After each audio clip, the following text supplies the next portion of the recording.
Hello, hello, hello, everyone. Pop culture curator here. So good to see you. I'm excited. We're back finally after I think a 2 week hiatus. We're gonna return to Gilligan's Island. We've got I think a total of maybe 4 episodes left till the end of the second season, or something like that. But we're getting pretty close. And after the second season, I'm gonna do a special. After we complete the second season, I'm gonna do a special stream where I talk about the actors behind the scenes.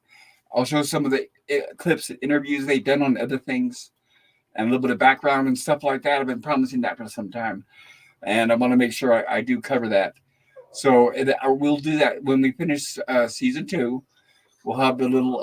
It'll be like a mini bio for each castaway, and then we'll do that before we get into season three. So that when I cover just the castaways, that'll probably be a stream in itself. And then we'll pause these episodes until the following week. I want to say, first of all, hello to my fellow good friend and panelist, Gorillas Random Thoughts. How are you doing, sir? I'm doing all right. Had a bit of a long day, but I'm here. Yeah, I know it sounds like you've been having issues with traffic. Or is it everybody out doing their Christmas shopping? No. It wasn't traffic. It was an accident. Well, yeah, but usually when Christmas gets here, we get more traffic, which usually causes more accidents because people drive like fools. I'll try to say it nicely. Yeah, but But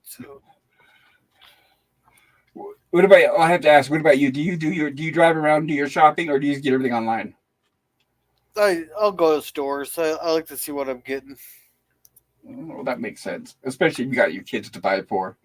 Is it tough to buy for your daughter, or do you What? just let your wife? Is it tough to buy for your daughter, or do you let your wife do that, or how does that work? So I'll then get her a couple presents, and Tosh will get her a couple. Okay, well I know it's easy. Well, because you, I'm just saying because you're a boy, it's obviously easier to buy for a boy, and it's a little more difficult to buy for a girl. Just like it is for a girl, it's easier for her to pick out for girls than it is for boys. But that's just part of the game, I guess. And it looks like we don't have anyone in the chat yet, so maybe we're running a little late, or I don't know. People didn't get the notification. It says there's 3 people watching. I don't know who they are. Nobody's really commented, but hopefully they'll be coming in soon. And if you're watching this on the rewatch, I hope you enjoy yourself tonight. If you like it, consider hitting the like button, and if you haven't done so already, please consider subbing to my channel. I've got a lot of fun stuff in store. A lot of variety on my. I try to have a variety on my channel. So does Gorilla's Random Thoughts. He's got a lot of stuff on his channel. In fact, yeah, you weren't able to do a stream tonight, I guess, because you were delayed getting home. Is that right? Yeah. Between the accident and the road construction, then I had to go get Owen's mom a bunch of stuff because she has COVID. So Ooh, yeah, I was a not little late. good. This is So a terrible time of year to be getting sick. I was lucky; all I had was a cold a couple weeks ago, but I pretty much rode most of that out. All that's left now is a little bit of a cough. But when it comes to the old coop, I guess I've been lucky so far. I think I'm gonna. I was thinking about that today. In fact, I wouldn't. I had a doctor's appointment, physical therapy, and they were asking me, "Have you gotten your flu shot yet this season?" And I'm seriously thinking about not getting one anymore because I'm starting to hear where they're mixing the COVID shot into the flu shot for people that haven't taken it. So I think I'm gonna. I'm not gonna. Yeah, I'm not gonna do the flu shots anymore. I'm not trying to influence anybody out there. If you're listening, everybody's has a right to their own opinion, but that's my opinion. I'm not going to get that shot over my dead body. I was very hesitant when I had the blood transfusion last month. I was afraid I might get it inside the blood, but I'm still alive, so I got my fingers crossed. So tonight we're going to cover, like I said, we are on season two. We're getting close to the end of the season. That we're on episode 29, the friendly position, and episode 30, B for vitamins. Let me check. Yes, then there's 2 more after this. So next week will be the end of season two. Hopefully there will be no delays, and we will have next week's broadcast. So first we're covering the friendly position, and this episode premiered Thursday, April 7th, 1966. And the synopsis is as follows. A mad scientist invites the castaways to his island, where he hopes to conduct strange experiments on them. And I do have to say, I haven't seen this episode in many, many, many years, decades, but I recognize the sets when it shows the castaways supposedly on the mad scientist island, and it shows the inside of the castle. I definitely recognize those sets from many shows. But anyway, What were some of those shows? Because they looked so familiar. I know I saw it on Dark Shadows. Uh, the staircase, Bewitched was definitely one of them. Many I don't remember them all because there's actually so many it's hard to remember. But especially the room. Oh, Get Smart was one. Get Smart was another one. Yeah. Um, because the room, it was just off of the room with the staircase. It was in an episode of Get Smart where Chaos, the bad guys, they had a chair rigged up that when you sit down, knives would stick through the back and it would stab you in the back. And the room that had the staircase with the hidden door under the staircase, I've seen that in many, many shows. Many. I just don't remember right now off the top. That was a few of them. Excuse me, but whatever ones I've seen, it's been a long time. And did you recognize, I have to ask, did you recognize the guy who plays the Mad Doctor? You looked very familiar. Well, it's a testament to how good of an actor he is. That is wonderful. By the way, this is his second time on the island. You might remember him. He was the Japanese soldier with the Coke bottle glasses. Oh, that was him? Vito Scotti. And he was also in the Master of the World that you showed a couple weeks ago, where he played the cook. Okay. Yep. That's just he's very versatile. He was a character actor. And anytime they called for, oh, we need a Russian, we need somebody to speak kind of like a Russian or kind of like a Japanese or kind of like this, kind of like that, they always called Vito Scotti. And he did a lot of stuff. I kind of hinted about him when you guys were watching Master of the World with Vincent Price. But yeah, this is a good example here. He was a Japanese soldier. And now here we get him now as the mad scientist, doing his best or worst Bela Lugosi impersonation, I guess you could say. I guess it was serviceable. Yeah. And hey, Pickles. Hello, LDG. Hope you are doing well, sir. So good to see you. I know it's a little early, but Merry Christmas. I need to get a new banner set up here for the StreamYard's Christmas theme and put my button gear. I've been so busy lately, but I think I'll have that ready by Saturday's Rumley's stream. I'm going to try to have some sort of Christmas background like Jill does. It looks really nice. At least that way there's some sort of variety instead of looking like the same over and over and over. All right. And did you have any questions before we get started, Gorilla? Yeah, whenever they do, like I've seen this thing before, like how come they always do the Eastern European guy for these types of roles? Are you talking about the accent that he speaks with? Well, for character, the guy acts it sounds like he's from Eastern Europe. Well, what he's doing is he's doing Bela Lugosi. He's actually doing specifically one person, and that was Bela Lugosi, the guy that played the original Dracula. And he was from Hungary. So if anything, he's doing a Hungarian accent. Yeah. Yeah. Right. I don't know why he decided to do a Bela Lugosi accent, but like I said, most people, when they do a campy Dracula impersonation, when it gets to the voice, they tend to usually do Bela Lugosi. I want to drink your blood. He talked like that. That was how he normally talked. No, I've seen this theme with the mad scientists quite a bit of times. It's every single time. It's always Eastern European, Romanian, Hungarian. Yeah, and it's all bit. Well, would you say they sounded like the guy does tonight in this episode? Yeah, it's Bela Lugosi.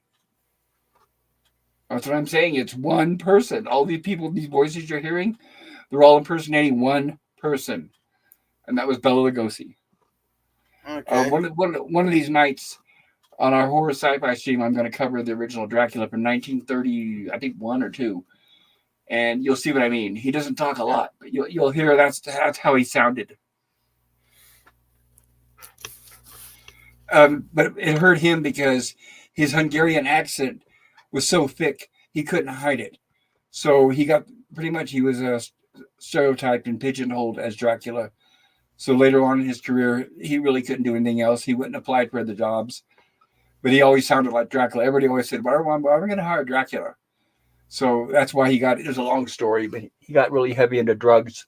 He was unemployed for a long time. I mean, he was into heavy stuff like heroin and shooting up and all this crazy stuff. But that's a story for another day. All right, so let's get going here. I know it's late, so I'm going to try to breeze through this as quick as possible, my friend. I know it's late for you, and I know you've got to work tomorrow.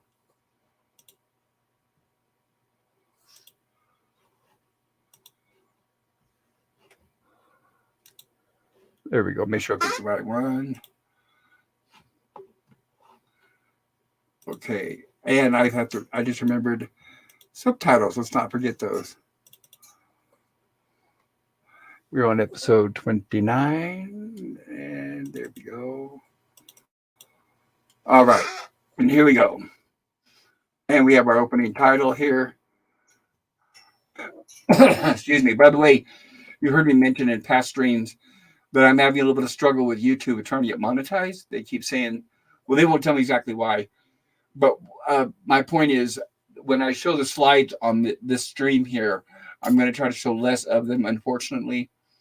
So instead of reading what's on the screen, let's just talk about the scenes, like kind of like how I do it on Walton's. Okay, that sounds like a good idea. Yeah, because if people want to know it word for word, they can watch it there. We could just discuss our thoughts on the scene. Exactly, and that's why I have the subtitles. They can read it if they'd like. Yeah. So good suggestion. Thank you.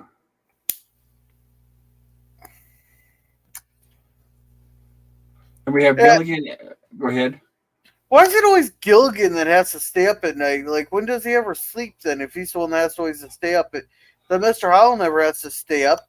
Well, they don't mention that. They just said that it's his shift. And if you remember, during the next episode with the orange seeds, remember he takes over the shift from the professor.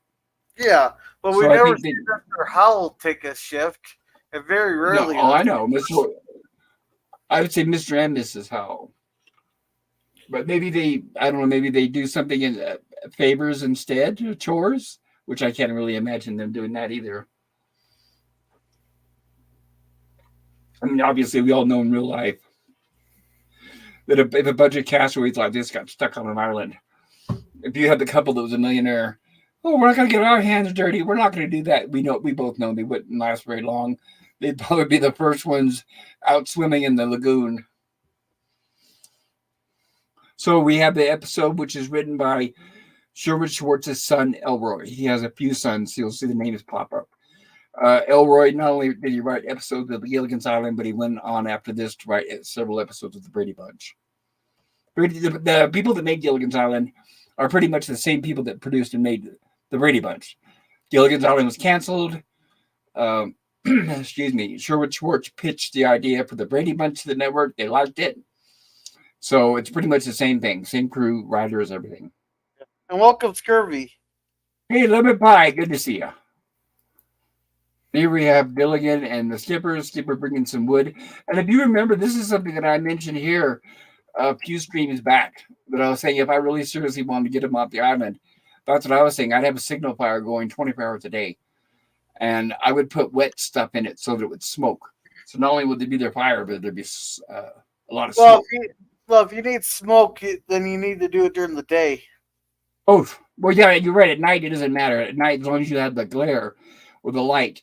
And then you would do it up the coast, the beach, where it's facing the open ocean. Like, I wouldn't do it inside the lagoon, obviously, because the lagoon is enclosed and nobody's going to see it. But I would be out on the beach where it faces the ocean, and then a passing boat might be able to see it. But you're right. The smoke only does good during the day. But also, part of the problem with burning the wet stuff there is, it's very hard to keep it going. Very, very hard. Well, you'd have to have a lot of wood, a lot of dry stuff to keep, kindling to keep that going. So that's another thing. You're going to end up using a lot of that wood that's on the island. You might have to start growing some just to make up for the losses. And here we go. I'd be burning the seaweed and stuff. And here's that one guy coming. Vito Scotti. And like I mentioned earlier, this is his second appearance on the island. except this time not a Japanese soldier, but as a mad scientist from, I believe, Romania. See, look at the hands. See how he's got his hands? That's all Bela Lugosi. The cape, the black cape. Because if you think about it, that's not normally what a mad scientist does. Mad scientist is usually in a white lab coat, and they've got hair that sticks out crazy like they were electrocuted. So what he's doing is he's kind of doing a mixture of, yes, a mad scientist, but also Bela Lugosi.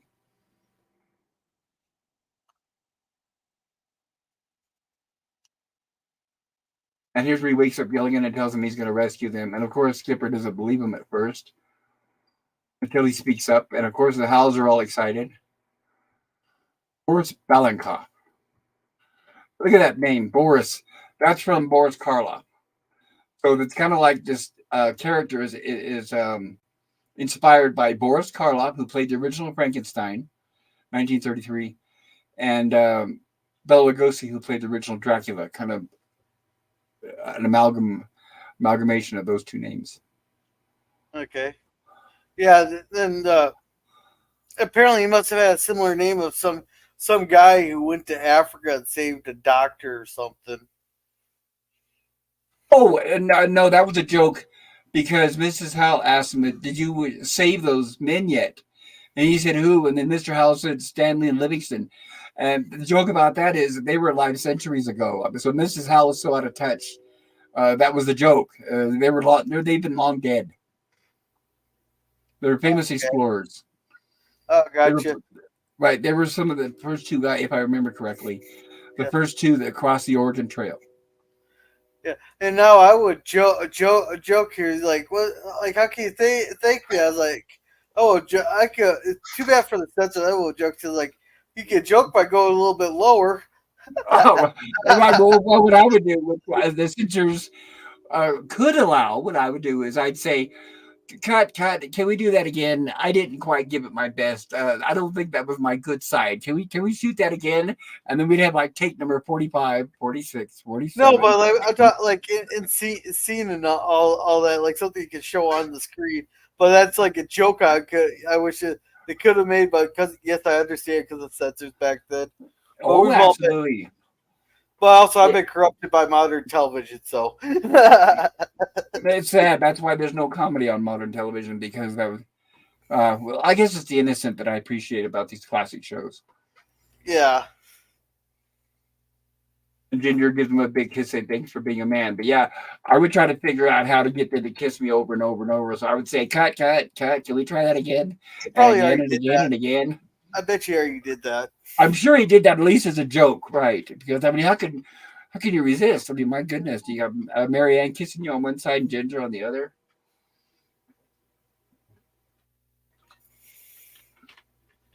And here we are, him talking to the guys, excluding Mr. Howell, that Oh, is. one thing we did miss is that I was laughing there. I know one was laughing so hard at this. When Gilligan runs up to Skipper, goes, "We better rescue! We better rescue!" And Skipper, even though he told him to keep an eye out for passing boats, he immediately says, "Oh, thinks Gilligan's lying." He's like, Who's gonna rescue us? Mary Poppins, or I can't remember the other thing they said. Right. And of course, yeah, like we've spoken about before. It's always the boy who cried wolf. So of course, at first the skipper doesn't believe him until he hears when he says, "Who's going to rescue us?" And then the mad scientist says, "I am." And then that's when the skipper recognizes it's a different voice, turns around and notices what's going on. So here's where he's telling them that yes, he could rescue them, but he wants to take them back to his islands. But he's basically telling them, which I found, and I'll explain this when we get there, kind of jarring. Yeah, but they can't show anyway. It's limited in budget, so I understand. So, but I'll explain when we get there.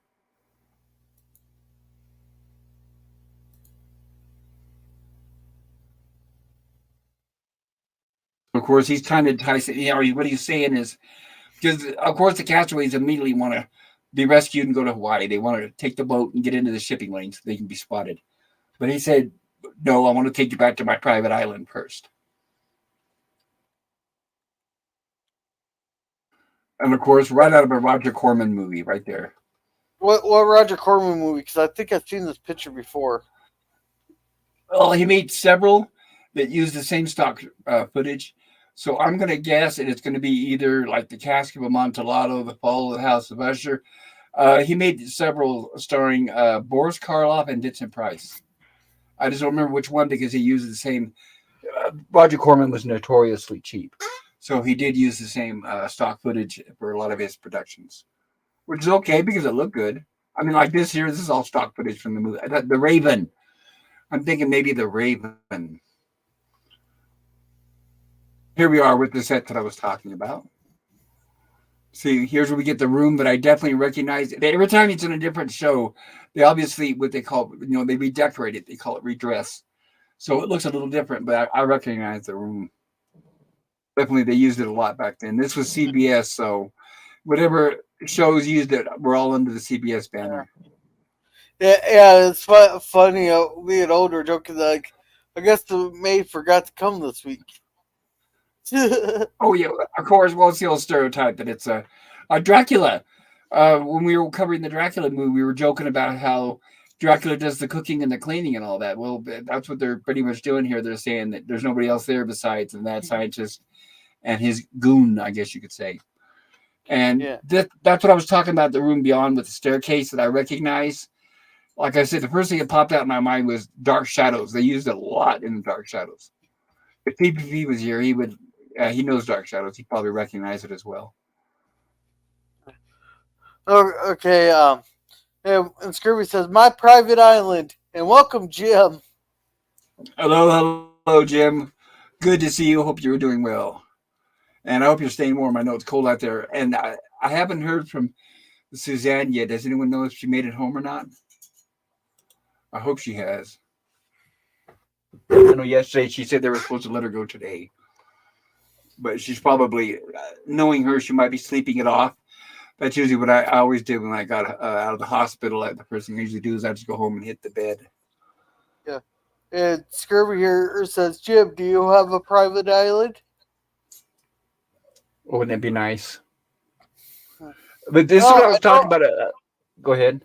If you don't mind the history, I do know of an island for sale for $125 million. If you don't mind the history. Oh, right. The one that nobody wants to talk about. Oh, yeah, it's got a nice fancy house on it, doesn't it? Yeah, I don't know if we could actually mention the name of that name here on. Oh yeah, Epstein's Island. Well, I didn't want to trigger this algorithm. No, that name is not going to trigger the algorithm. I'm not that paranoid. Don't do it, Pooches. But here's what I was talking about. So it showed the mad scientist standing next to Gilligan and Skipper saying, "I'm going to take you to my private island." And then you notice in a cut directly to them inside the mansion walking in that door. And I thought, it's too bad they couldn't at least show some stock footage of people on a boat where we see part of the trip of them going from the island to the castle instead of showing them on the island and cut and then just right there already inside the castle. But that's what I meant earlier. Obviously, budget and time restrictions. I can understand. I can forgive it. Yeah, because they're trying to pack a crap ton into a 24-hour or 24-minute episode. Yeah, it moved along really fast. There was actually a lot going on. I've definitely seen a lot of slower episodes. And welcome, Gap. Hello, Gap. Good to see you. This is obviously the only episode in which the castaways actually leave the island, and the only episodes where they switch bodies. I don't want to give away too much, but oh well. And it's interesting too. We covered this episode right after we did The Fly last night. I thought that was nice, wasn't it? Yeah. Okay, here we go. And of course, Gilligan and Skipper notice that they're all spooked. And Gilligan notices a painting on the wall where the old, I don't know, you've seen that old trope, right? Where there's an old painting on the wall and somebody moves the eyes out and then they're looking through the eyes. Have you seen that? Yeah. It's like, and leave it to Gilligan to actually notice. Right, and he even says that. Yeah, but Skipper says, "Well, yes, there's eyes or something like that." And Gilligan says, "We have the last ones are bloodshot," which is a hint to a vampire. And that guy there played a goon in a lot of the stuff in the 50s and 60s. Did a lot of comedies with Jerry Lewis. I don't know if you guys know who that was, but he was a stuntman / actor.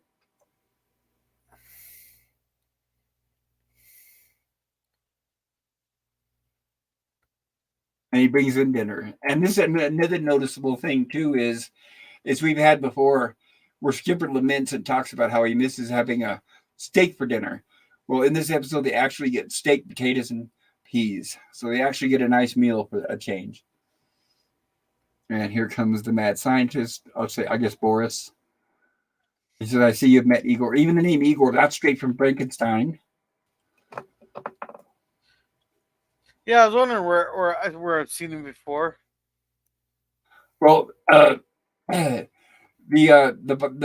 the goon, the big guy, like I said, he did a lot of his stuff in the 50s and 60s, but he wasn't in Frankenstein. In Frankenstein, Igor, sorry, was a little short guy with a hump back, and he was humped over, and he was Dr. Frankenstein's assistant. So that's what I'm saying. It's kind of an amalgam, they're kind of rolled a Star Trek, not Star Trek, but Frankenstein and Dracula into this one story. And of course, Skipper's excited about the steak, which does not look very appetizing with the cobwebs on the pork. And they have the dog, which meows like a cat. Meanwhile, back on the island, you don't see that very often. Yeah. And the girls were talking crap about him, like, I don't know if no, he seems kind of awkward to me. Right. And there he is staring in the window, which these days, I guess, people would frown down on that. But good thing this show's innocent.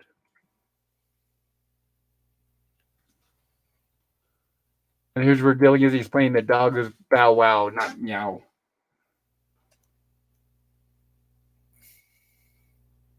Yeah, I definitely recognize that shot right there.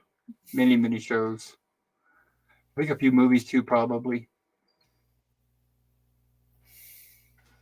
And how now, but of course, it's a completely different set in a different location. So it's not like you go through that door under the staircase, and that's the same as you see this room right here under there. No, it's actually a different location, different studio, different sound stage.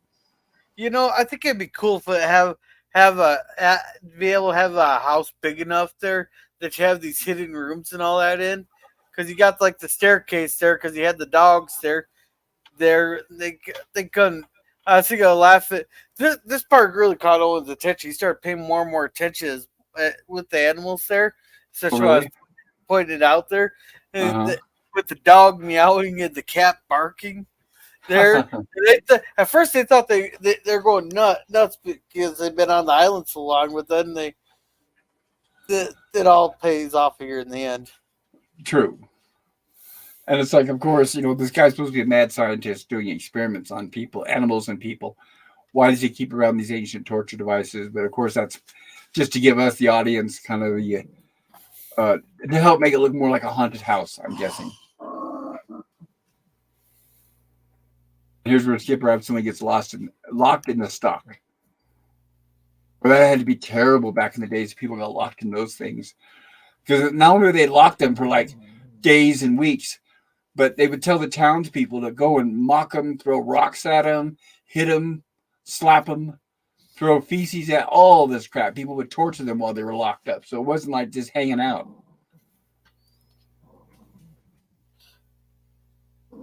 Yeah. Yeah, they get busted.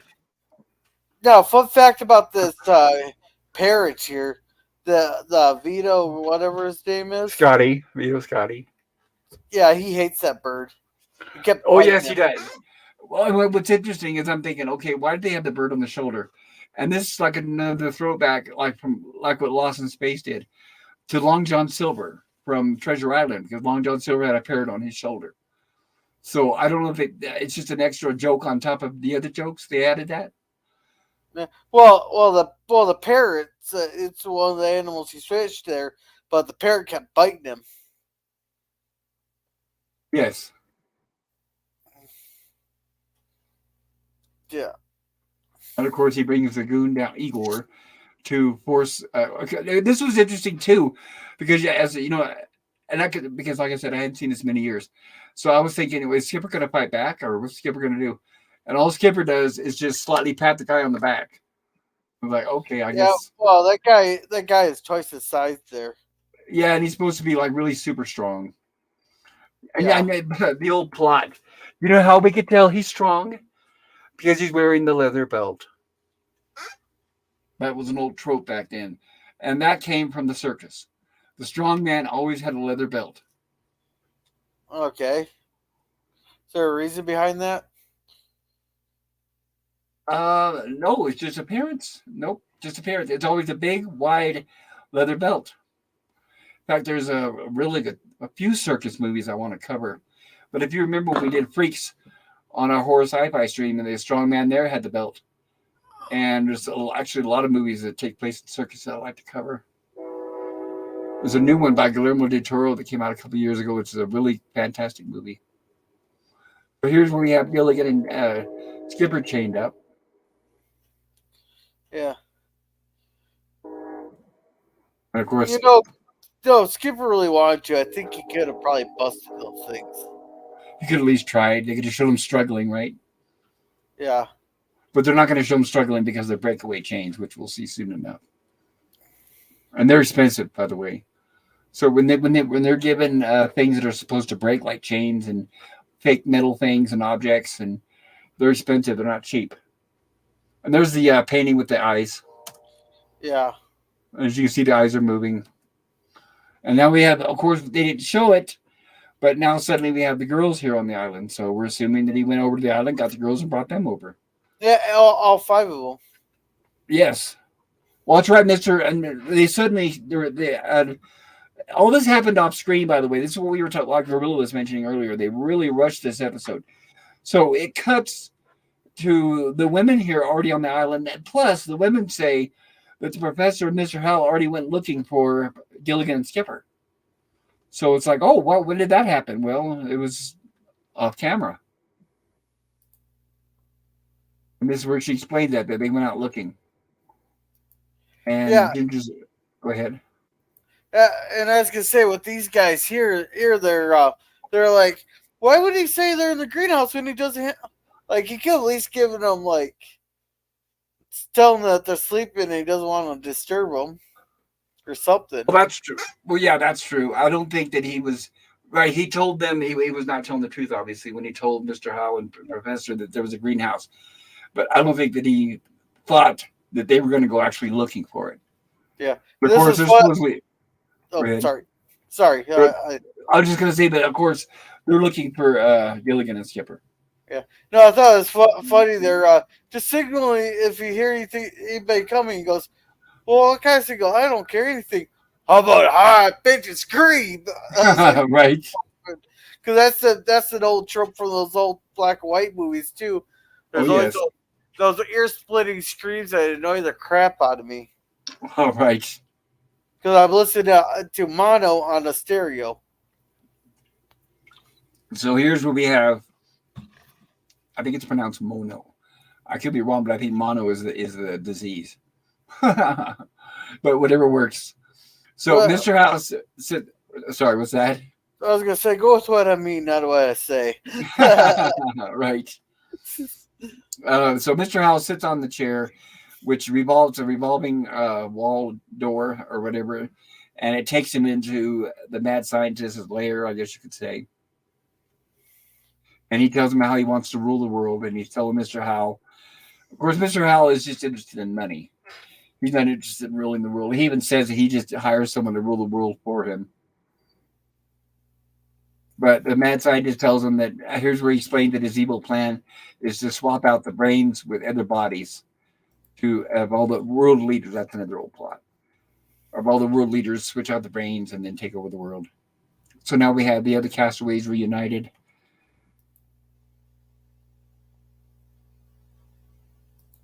And here's where Mr. Howell's telling them about what the mad scientist told them. And as you can see, it immediately cuts. It's almost like, if you didn't know better, you think that they would cut out part of the episode, but it just suddenly cut. And they're down in the dungeon already chained up. And some of them already had their minds swapped. And welcome, Real Wadden or Wade Nation Gaming Clips. Welcome. Hello. Good to see you. Welcome, and thank you for joining us. I hope you enjoy what you see. Yeah, This would be a good time to catch up on chat here. Thank you, sir. Kirby says, I can look a few places for Suzanne, but yeah, likely rested. More likely because that hospital visits drain you. And they're hard to sleep because they're always waking you up and everything and the noise. Yeah, so Yeah. The Gap saying hi to everybody.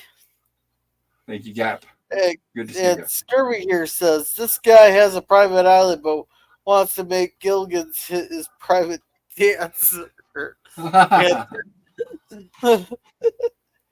And Gap's waving, or Scurvy's waving at Gap here. And there's Real Wade Nation Gaming clips here. And everybody said, Hello, hello. Gap saying hi to him. All right, we're all caught up. Thank you, sir.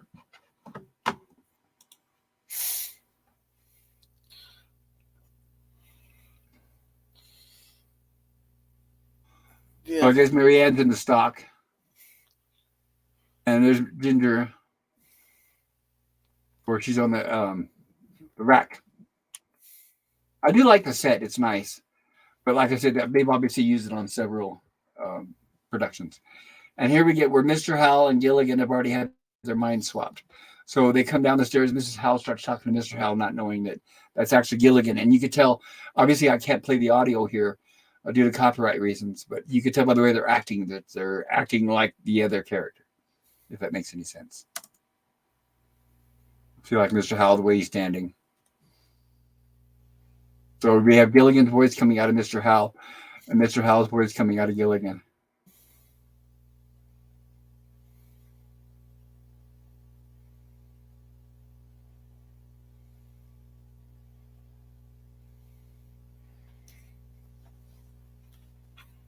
Yeah.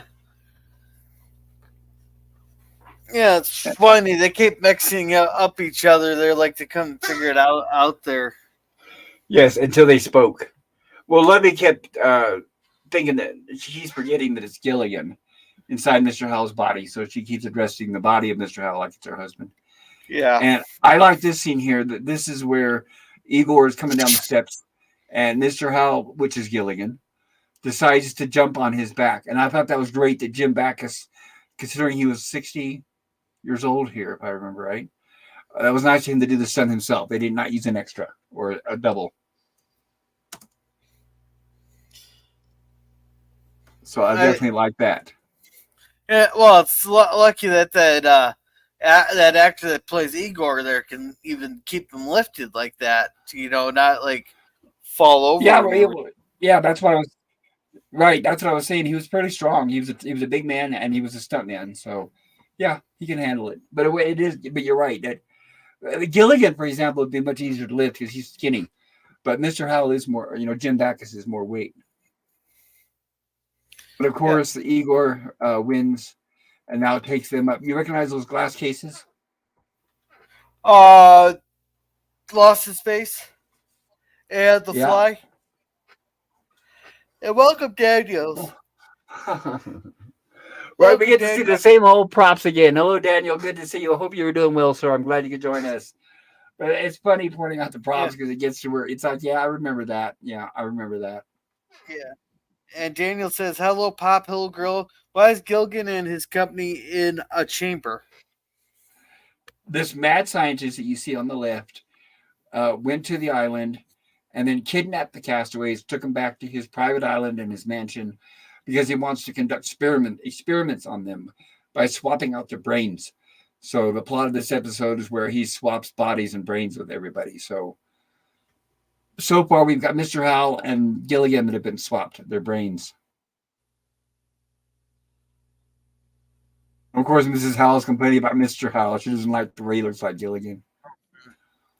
Yeah. Now they've got Mr. Howell. I'm sorry. Go ahead. You think Mr. Howell will be ecstatic because he's in a younger body, so he can spend even more time collecting money. That's true, right? I don't think Mrs. Howell would be happy, but yeah, Mr. Howell, you think he would. I mean, he has an extra 30 years left on him. I'm guessing Gilligan is supposed to be like in his 20s. And here we have where Skipper and Mrs. Howell are getting their brains swapped.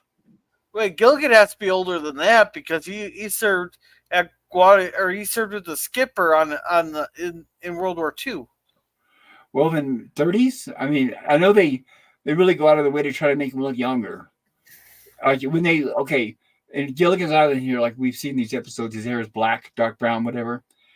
But after remember 15 years after the show goes off the air is when they have the first movie Rescue from Gilligan's Island, and then it's followed up by two or three other more movies, and they dyed his hair black, trying to make him look young, and it looked kind of odd because he was still trying to act like a young guy, but he was older. I mean, it was acceptable, but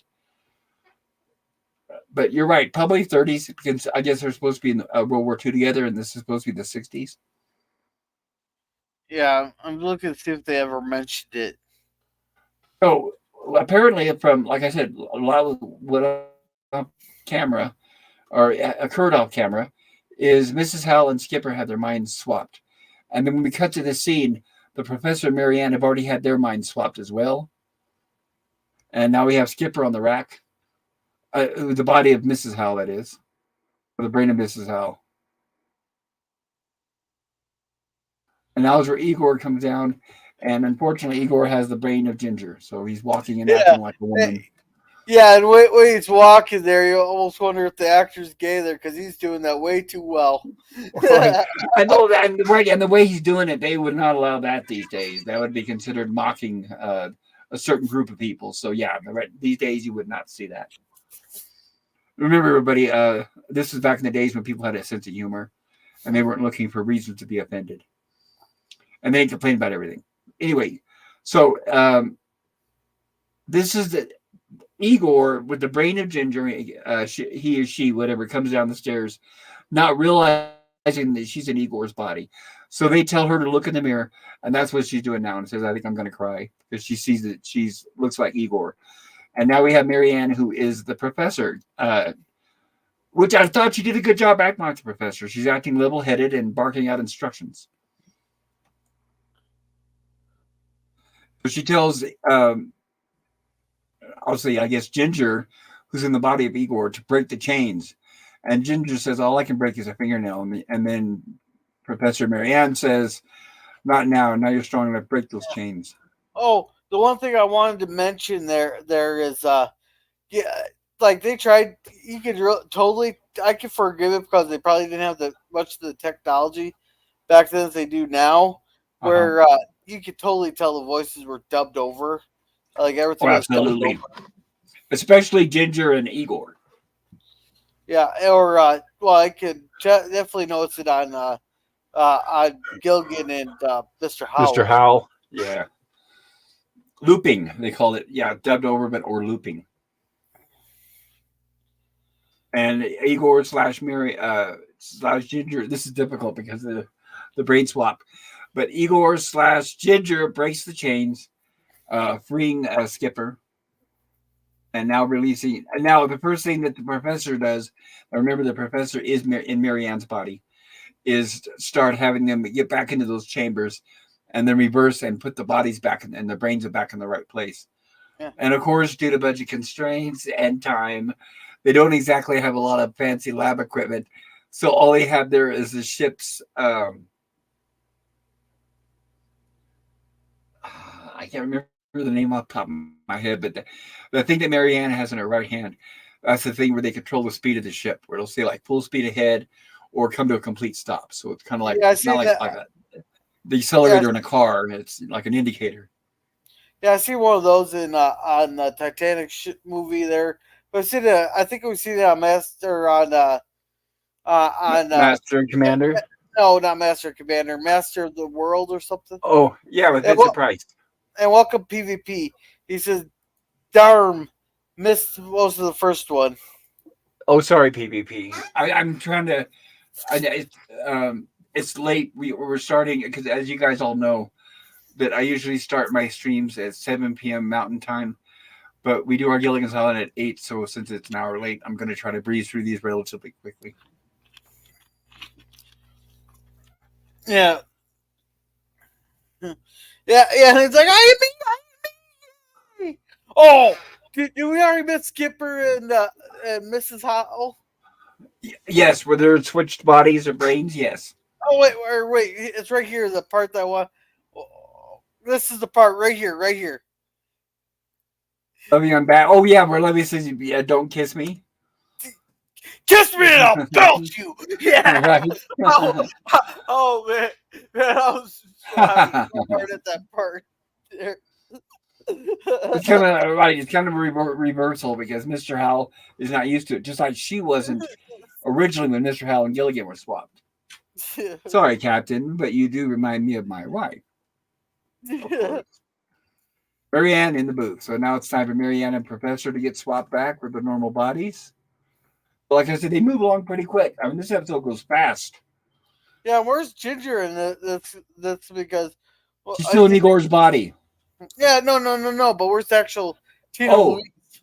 oh well, she's Igor.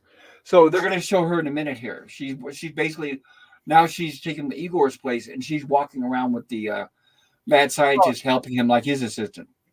And now you can't blame him. He picked the best looking one for his assistant, right? I don't pick Mary up personally, but Oh that's the well, thing. yeah, I agree, right. I did be a toss up. I guess I'd have to flip a coin. Just to be fair to both of them.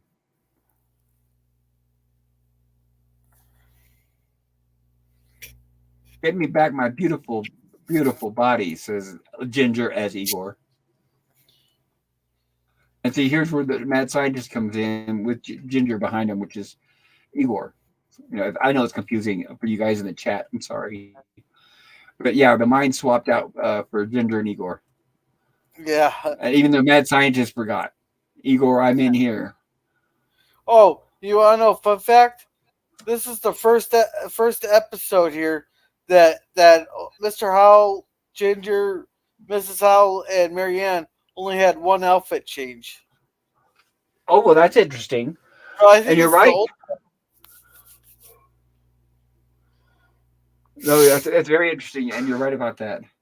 You know, what's interesting too, what I don't think I was thinking when I was watching this, is that they have so many dream episodes where Gilligan or somebody's dreaming. This is almost like a dream episode, but it's not. It's actually they're not on the island; they're actually in the castle on a remote island. So you know, because and we're gonna get more dream sequences. So just to remind everybody, it's not a dream sequence. Yeah, hey Cam. You say hi to everybody here. Hail, Cam Cam. Good to see you there, sir. This introduced a lot of the iconic Gilligan's Island haunted house musical themes. One is a long monster march played slowly, leading to a diabolical sounding five note, thrice repeated in lower key fanfare, then coming to a halt with a few small notes. So, but there's and by the way, the music was Gerald Fried, and I brought him up before, but he did a lot of the incidental. Remember, the main music for Gilligan's Island was done by John Williams, but a lot of the incidental music, like which we get to hear in this episode, was Gerald Fried, who also did a lot of incidental music for Star Trek TOS. Yeah. And I've mentioned it before, but he's notably known for the battle music in A Mock Time when Kirk and Spock were fighting. Now, coming up here, I'm going to be pointing out a couple of mistakes in this episode. Sounds good. The dungeon set is the same set used in the season 3 episode of Get Smart. There it is. The spy who met himself. Yeah, because right now I'm reading the trivia on this episode and I knew it. Yep, that's the episode I was thinking about. Okay, so anyway, back to the movie. Thank you. So here we have them forcing Igor and the mad scientist into the, I don't know, the telepods. But it's not actually teleporting, but it's swapping their brains out. The Mind Swapper. And this is kind of cool because this is the first time that I remember. I don't know if we'll ever see it again, but this is almost like a fight scene with everybody, all the castaways involved. And I thought that was kind of cool because they were all basically working together to overpower Igor and the mad scientist and get them in those chambers. And I thought that was rather cool. And it looks like the professor still got issues there. So as you can see, they're trying to hold the mad scientist, Boris. Yeah, he says, keep him in there, keep him in there. They shove the other guy. Okay. Now we got them in the scene. You know, we got the animals that came into the room. What was the mistake in this? What was the mistake? You're talking about, okay, so as we see that cage there behind Gilligan, So we got the dog and the cat both in the same booth. And those are the ones that they established earlier where their minds had been swapped and the dog was meowing and the cat was barking. But So the mistake has to do with one of the castaways. I'll give you that hint. go ahead. What is it? Well, you remember when we had that lion on the island there? Oh, yeah. Mrs. Howell just could not stop sneezing because she's deathly allergic to cats. She Yes, didn't you're right sneeze about once during that, this huh? episode. She didn't sneeze once during this episode. Yeah, I see what you get for having a different writer, huh? Yeah. That's when you get these inconsistencies, but it's still not as bad as New Trek and Star Wars. Oh no, that's just one of those. It's a fun thing to point out. Exactly right. Oh, that So Gilligan. I wonder what would happen though in real life though if because Gilligan left it on. What would happen? well, that's true. They just showed them activate it and then leave. Yeah, But then we show here, of course, we have the castaways now. They're all back in their normal bodies. They're heading over to the beach to get in the boat and head back to civilization. And here's where they're thinking about, well, why don't we just head to Hawaii now? And they decide, well, let's go back to the island to get our supplies for the trip to Hawaii, supposedly. yeah, because Mister Howell needs his big suitcase as his wallet. Right? You're not going to. He's not going to bring all that money back there, and Ginger's not going to forget her wardrobe. So, with as you were saying, they put the bad guys inside one booth, the dog and cat in the other booth. They leave, and then somehow they were able to get out of those booths. So yeah, we have here, like I said, and it happened off screen, but we have the dog and the cat that come out from the back door or from the hidden door, and now they're talking in Igor and the Yeah, mad scientist voice. yeah. Good thing that it didn't mesh all their brains having four things at once in the dang thing. Good thing it didn't mesh all the brains together. Yeah, that's what I'm saying. It reminds me of the Fly. It would have been four different monsters, like an amalgamation of all of them. So here's we have, and they have the bodies of the mad scientist and Igor come out from the trap room or the hidden room, Yeah. and it's a dog chasing a cat, pretty much. Yep. I laughed real hard at that. All right. Oh, I see something right here. What's that in the background? Yes, sir. There, look at the background I, up top. yeah, give me a moment. I got to make this big. I always have to make it small when I'm doing the stream here. All right. There's Oh yeah, another. that's definitely LA, and there's buildings and everything. You can see everything. Yeah, that's the LA freeway back there. Yeah, he had the I did. camera a little too high when they're filming him coming back to the island. Yeah, I don't think they noticed that.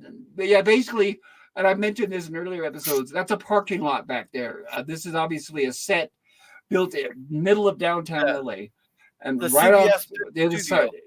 Yes, CBS That, studio, and yeah, right on the other side of that supposed lagoon is a parking lot, and then the Hollywood freeway. that's that's the CBS studio building there. It could be. It's kind of hard to tell. But yeah, you could definitely see the building. So you think, well, why did they just go there with the boat? But of course, we're not supposed to see that. And back in the 1966, we didn't have high definition TVs. So, Yeah. but yeah, good catch. And I've got to make this smaller, and then we can proceed. Yeah. And here So yeah, we have the castaways in yeah, clothes, as you said. pretty much what comes back is I'll get the food, I'll get the water, I'll get the everything back. We're gonna go get everything in. The skipper's like, I can sail us on the shipping lanes, blah blah blah. Then we get one little surprise. I know, right? It's like, of course. So you're right. It's like Gorilla said. Everybody's all excited and they're rushing to go start packing and grabbing food and water and supplies. And Skipper tells Gilligan to tie up the boat. And then Skipper's saying he wants to use the boat to take them into the shipping lanes to be rescued. And Gilligan has his doubts. But Skipper's saying, oh, yeah, I could sail any ship, especially that boat. Not a ship, but boat. My knowledge of ship's construction. Of course, Skipper's a little overconfident. Oops, I'm on the. Oh. And there we are. The boat, unfortunately, is sinking. Well, here's the thing though. No, it just goes under. So why didn't they pull it out and try to fix it? What I would have done. This is the only change I will really can think of right off the top of my head to make the changes. As they're coming back into the lagoon, they hit a rock or something, and the boat falls apart, and they have to swim back to the shore. You know, That's true. that way you don't have the plot hole and the people complaining. Oh, they could just pull that boat out there, fix whatever was wrong with it, and got out to the shipping lanes. Unless it required glue. Of course, we've been there where they haven't been able to make a really good glue. Yeah, no, but I would just made it so it wasn't fixable. Right. And besides, it's been over a year since they had that issue with the glue. Maybe they've discovered something else since then. So, yeah, they could have easily showed them pull it out and give it a try. But like we said, they crammed so much in this episode in such a short amount of time that they're out of time. Yeah, that's why I will just made it so you don't have those thoughts and all that. While we're queuing up the next episode, PvP says, "Think I remember this one." Yeah, this is a very memorable episode. I even remembered it there. PvP says, "I can't." Oops. Go ahead. No, what? What were you saying? I'm gonna go back here. I'm gonna go back a few seconds. I have a question for PvP. PvP, you recognize this location, this set? We were previously talking about it. I was telling Gorilla here that I recognize it from many shows, but I definitely recognize that they used it a lot in Dark Shadows. I can't remember what that rich lady, but the dark-haired lady, if you know the beautiful dark lady, she was like middle-aged in Dark Shadows, and she had the black mole. This was her house, and it was also Collinswood. But yeah, there behind Skipper there is that trap door or hidden door in the staircase, and all this right here is basically, this right here is a different location. But what I was sharing with Gorilla is this room here with the staircase and that hidden door underneath and the door on the right there. This is definitely from Dark Shadows. It's definitely from Get Smart, and it's definitely from Bewitched and a whole bunch of other shows. But I wanted to share that with PvP because I figured all of us old geezers he might remember. And like I said, it co-starred the magnificent Vito Scotti and Mike Mazurki as Igor. All right, so that concludes the first episode. How are we doing on the chat, Gorilla? We got a few more here. PvP says this is a pretty weird episode for even Gilligan. Yeah? Well, that's true. Cam says, in full reveal, I'm tripping balls on some mushrooms. I'm jealous, sir. I wish I could join you. Yeah. But I honestly, no, I don't want to take mushrooms and just sit around the house. I need to be out like hiking or doing something, some activity. Yeah. Go ahead. And PvP says, oh, wow, Cam, mushrooms can be intense. Make sure you wash them before, because I know where they grow. yeah, they don't smell very well or taste very well. I'll put it that way. Yeah. And Cam says, so I'm loving these episodes. Well, I'm glad to hear that, Cam. So am I. And Cam says, I'm an old hand, brother. I remember when I could get them fresh in Amsterdam.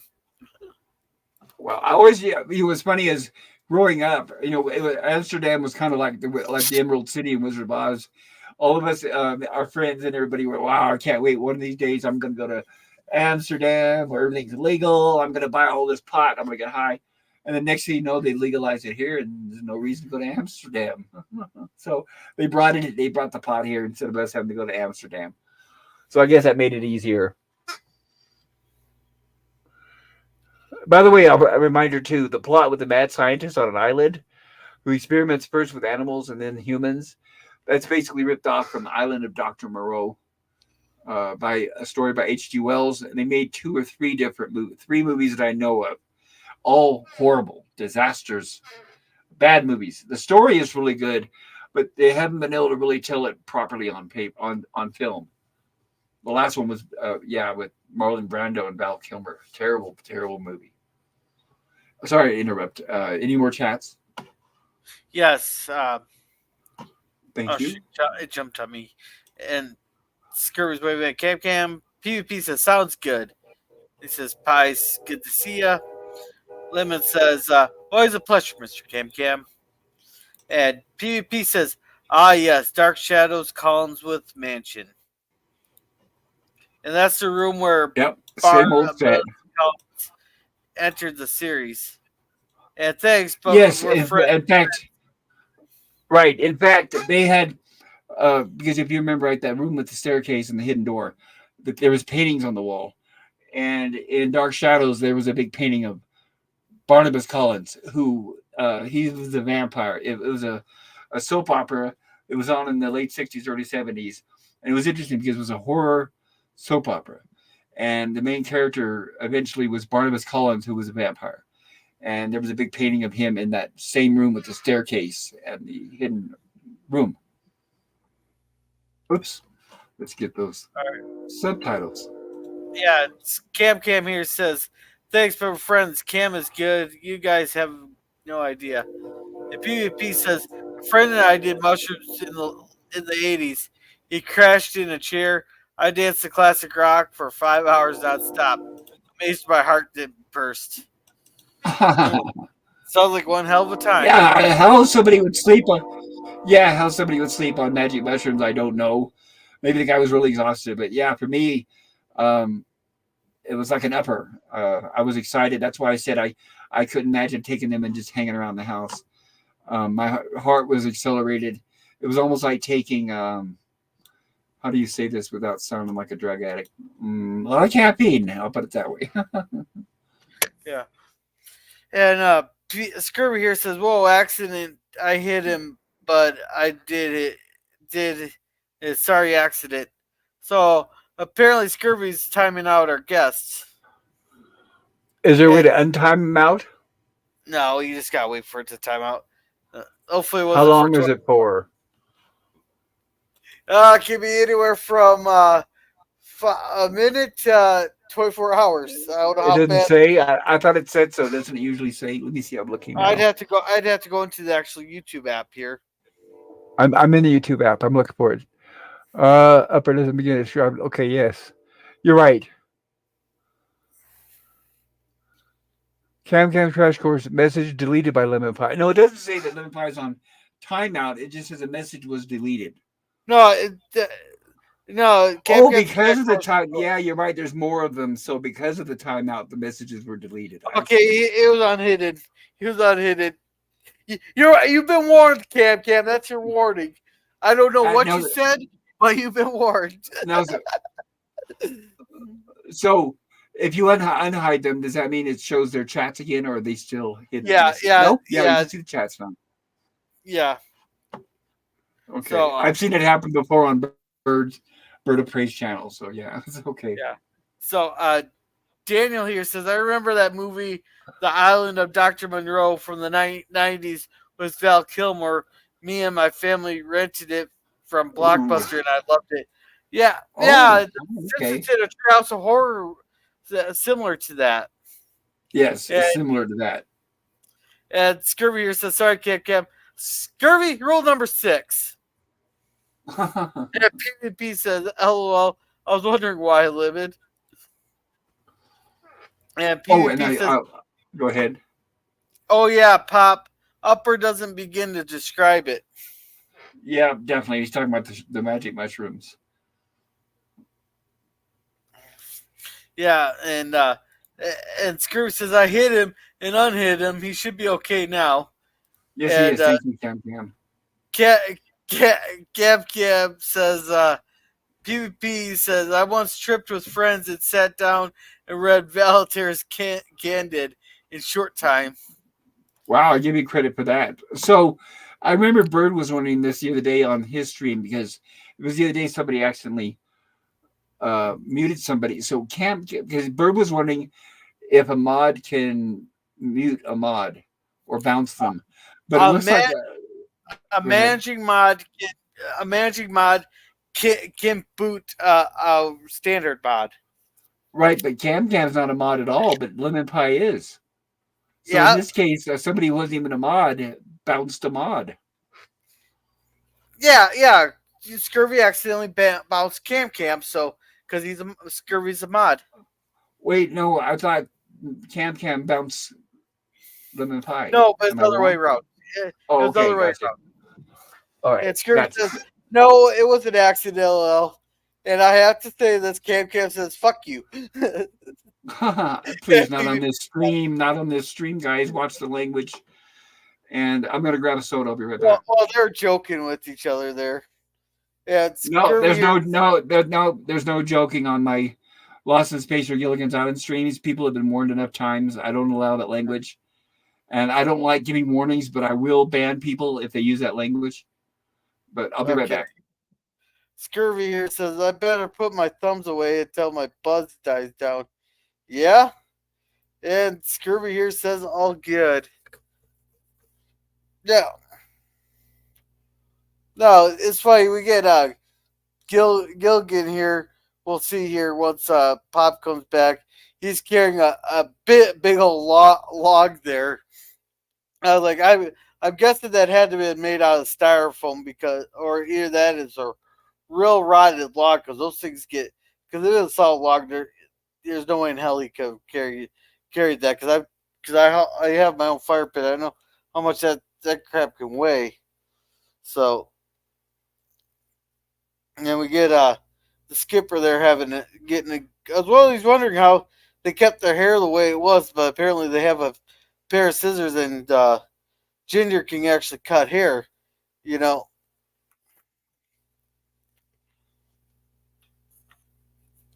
Yeah. Oh, we got a chat here. And All right. PvP says, I remember when Pop banned Scotty from the Lost in Space streams. Yeah. And Cam says, my bad. Just joking with friends. Sorry. No, I know, but I'm sure if you ask everybody in the chat, I've spoken about it multiple times. Where when I'm covering a show that's rated G, especially from the 1960s, I keep it clean like that show because there might be kids watching these streams. It's different when we're doing our horror sci-fi streams and our rumblings from the lab streams. There, it's okay because I usually don't expect kids to watch. But it is definitely, and I guess this is good to remind everybody of this disclaimer. I don't allow, if it wasn't, put it this way, if you couldn't hear it on TV in the 1960s, it's not allowed here. So you can tell by the, oh, my ribs. But you can tell by the content of whatever show that I'm covering. Just try to stick it to whatever. Like I said, if you would have heard it back in the 60s, then it's okay here. Sorry to sound like an old stick in the mud, but like I said, I do get people that join my channel that are kids. And this is introducing them to these shows for the first time, and I don't want to turn them away from it. The whole point of having these streams is to introduce it to a younger generation because I'd rather have them watch this than TikTok. So we have executive. Now remember, during the first season, Jack Arnold was a director on a lot of the episodes, but apparently second season he's been booted up and now he's executive producer. We don't see Sherwood Schwartz's name a lot. He must have been busy on something else. So Jack Arnold produced and directed this episode. And as you were mentioning, we have Ginger giving Skipper a haircut. Yeah, I was wondering how they kept their hair the way it was. Now we actually get where they're actually cutting someone's hair. But right, I'm this is the actually first time they've shown this. But of course, go ahead. yeah, and Skipper would not have been able to make the joke he makes in this nowadays, where he says, "I think you're part Native American there because you're trying to scalp me." Oh yeah, yeah. I guess they wouldn't. But like I said, once again, because you always have these days, people are looking for excuses to get offended. But it's funny too. Of course, she's giving him a haircut, but somehow the hair always looks the same. Yeah, well, the way she cut his shit there, so she's just taking off like not even half an inch. Well, right, and it's in the back, but we can't see it, so we don't actually see any hair falling. But obviously, the way it was done, and it still is done, is that all of them get their hair done by the studio barbershops and hairstylists because they want to make sure that the hair stays the same from episode to episode.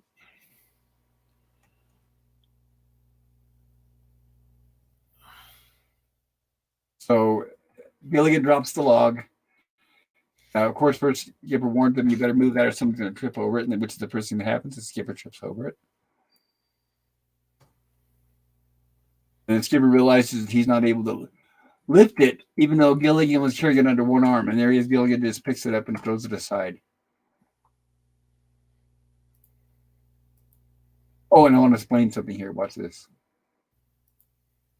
Okay, you see that piece of grass behind Skipper? All right, just a sec. Yeah, All right, I bet you I know why that grass is there because normally there's no patch of grass around the hut area. I mean, there's that little tree there in the middle, which is not there on every episode. But now suddenly there's a tree there with flowers in the middle. But the reason why I'm guessing that the grass is behind Skipper is because that log is made out of styrofoam. And I think yeah. when Gilligan drops it, you would have heard the sound of styrofoam hitting the ground. And I think that's why they put the grass there to soften the sound because the mics would have picked it up right there. See how he drops it on the grass? Yeah. Yeah, I And figured it would the have bounced. styrofoam or rotted out a really rotten piece of log there. Yes, and if it was styrofoam, it would have bounced and the log wouldn't. But oh well. Well, if it was really rotted too, it was split. It could have probably split in half too. I've had that with rotten logs. That's possible, yes. So Skipper once again tries to lift it, is unable to, and the professor comes along and says, "Oh, that's what I needed," and he grabs the log, just what I was looking for. And of course, Skipper realizes there's something wrong, and now we're getting a physical from the professor with our over comical stethoscope made out of vines and gourds.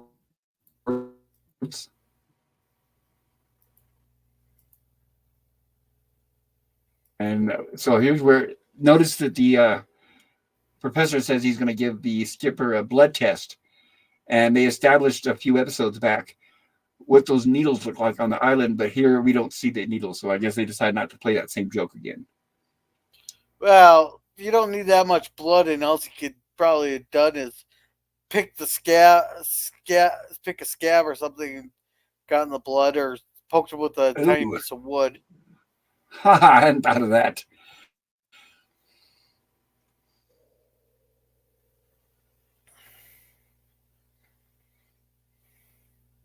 Okay, so here where the professor has the results from the blood test, and he's saying that pretty much they have a vitamin deficiency, which means they have not been eating enough oranges and other citrus fruits that would contain, uh, I'm sorry, other fruits that contain citrus.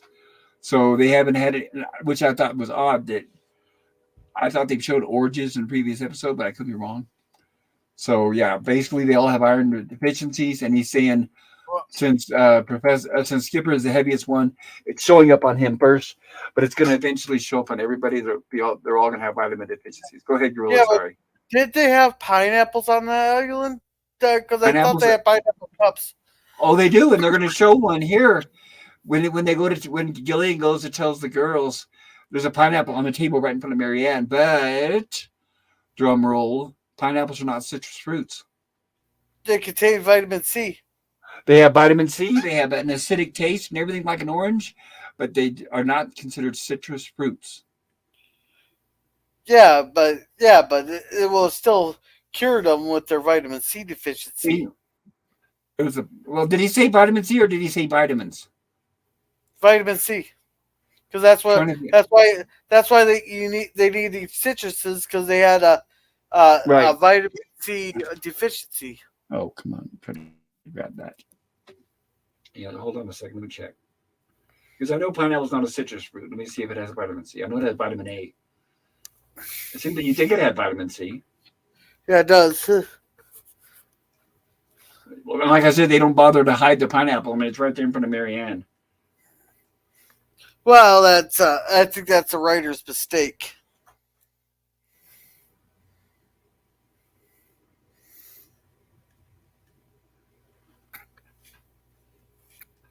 And let's see, pineapples are indigenous to South America. Not anymore, of course. Now they're everywhere. They're so popular. And what's interesting, I was reading up on pineapples earlier, and they're least popular here in the U.S. They're like much more popular, like in Taiwan and other countries, like Asia and stuff. I guess they really love all the pineapple juice, and it's my favorite. It's my favorite fruit. And if I had to pick with my favorite juice to drink, it would probably be pineapple. Oh, I'll drink pineapple juice if you add some cranberry juice, some Malibu, and Well, some there, peach schnapps. that does sound good, actually, especially right now. And they definitely have a great smell too. Oh, we got a bunch of chats here. Oh, thank you, Gorilla. PvP says because Sky kept saying rude things. Yep. And Scurvy here says PvP has a private island. And PvP says, wish I had a private island with Ginger and Marianne. Yeah. It's a good reminder, Pop, says Scurvy. Thank you. Then PvP says, remember, do not burn styrofoam logs in your fireplace. Oh, come on, it's not that bad. It's not styrofoam's not that bad burning. Bird's actually a pretty cool color. There, it turns the flames green. It burns fast, but I mean, aren't you? I would be afraid of it melting to the fireplace. You know, where it sticks to the grate and all that kind of stuff. And well, that's why you go outside to get it out of there. That's why you have it in your outside fire pit. Outside fire pit, maybe, and then of course don't stand downwind of it. Highly poisonous. Yeah, I wonder if Captain Kirk burned Captain Logs at his fireplace. No, the Captain Logs gets flushed. Remember? That's where.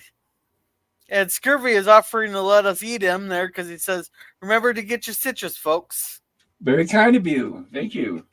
Yeah, and Scurvy gives us a lemon, and PvP gives us oranges, lemons, and pineapples.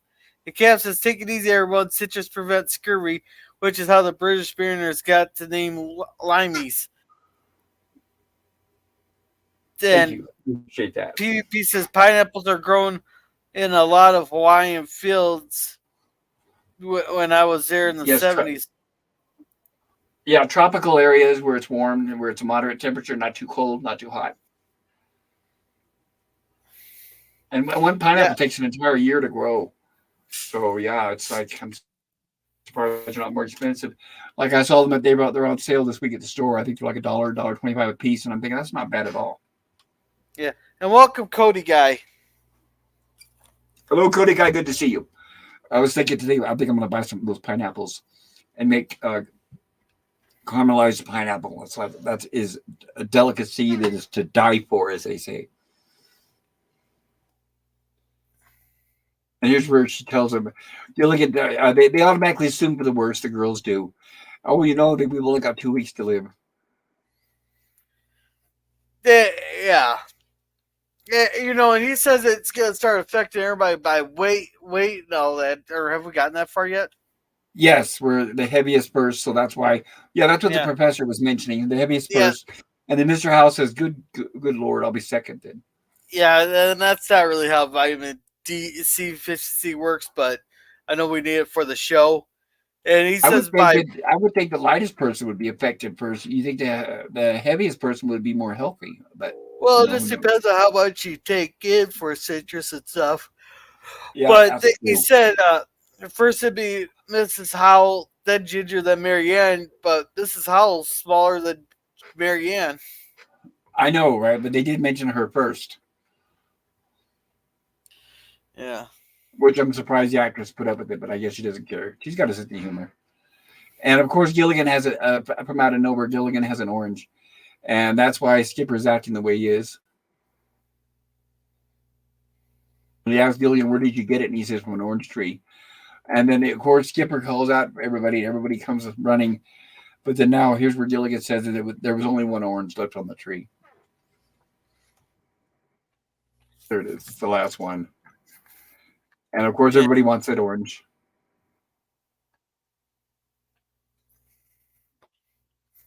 And Ginger uses doing her usual act of putting on the charm, trying to get trick it up, fool Gilligan into giving it to her. Well, she takes the whole wrong approach. Everyone takes the wrong approach with Gilligan. He doesn't care about money. He doesn't care about whatever. Yeah, with Ginger, you know. Right. Yeah. All you gotta do is tell him, probably like, Gilligan, I'll do your chores for a week. Right? You don't have to collect wood or whatever it is he does. And it's like, no, I'll do that for a week for the orange. And then Gilligan will probably say, okay. Well, there's all kinds of things that they could have probably offered him. Oh, yeah. So here's where Gilligan decides, out of the kindness of his heart, to give the one orange to everybody and divide it up into slices. But unfortunately, the professor tells him that one slice a piece is not going to do them any good, which is true. Obviously, they would need a lot more than that. And here's where they begin arguing over it. and Skipper says he needs it the most because he's the one that's sick first. But Gilligan notices that they established that the sun is beating down on them. We're getting because we got a couple stock shots of the sun, and then Gilligan says, "Look," and the orange pretty much dried up. There goes Yeah, our last orange, yeah, and then the old plot. Of course, we have no one to blame but ourselves. So of course, see what they all get for being greedy. It's like Dr. Smith on Lost in Space. yeah. Oh, yeah. Okay, Smith would not blame himself, or he'd blame everybody but himself. Oh, you're exactly right. And he would be doing like them. He'd say, I need it first. I need it the most. I'm old. I'm frail. Whatever. My bad back. And of course, yeah, he would blame it on everyone else. Little quarter of my kingdom. Like he really has a kingdom.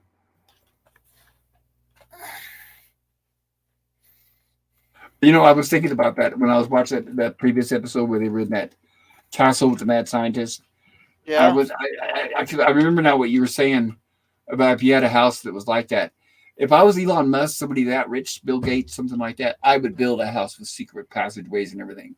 yeah. I know it would cost a fortune to run it with electricity and heat and air conditioning, but I would love to have that where one room connects to another through a secret passageway and all that. I'd have my house Yeah. custom built with all that Well, stuff. Bill Gates has a huge house the way it is, but I don't think Elon Musk really owns much of a house there, because I think the reason he saves a lot of money by bunking with friends and stuff when he's on the road and stuff. I'm Oh, like, smart man. Usually, rich people own several homes all over the place. But he is very smart. I mean, you can't get rich if you're blowing money, so it makes sense that Elon Musk would be like that. I don't know why he gets the hate that he does. I think it's politics. It seems to be the people that are far left leaning that seem to hate him the most.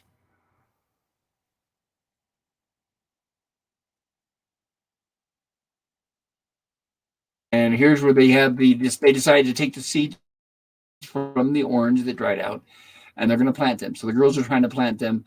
They're not really sure how to do it. And then you would think that I'm glad they did think about this. Is that you would think that since Marianne was from a farm in Kansas, she would know, but she says no. In Kansas, we grew wheat. I've never planted oranges before. So we have the professor reading from this book, giving instructions, and he's reading off all these different ingredients to help nourish it or food for the seeds. And he says if this doesn't achieve results, 3 parts prayer. Basically, he just read the same thing that Marianne said.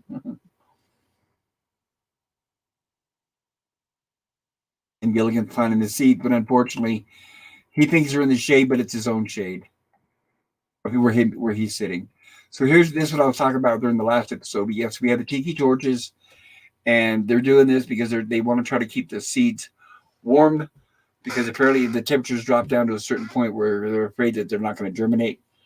And so Gilligan walks into the scene, and we have the professor who was apparently taking the first shift of keeping the torches lit. So, and now Gilligan's taken over for him, and tells Gilligan, no matter what, keep those torches lit. yeah,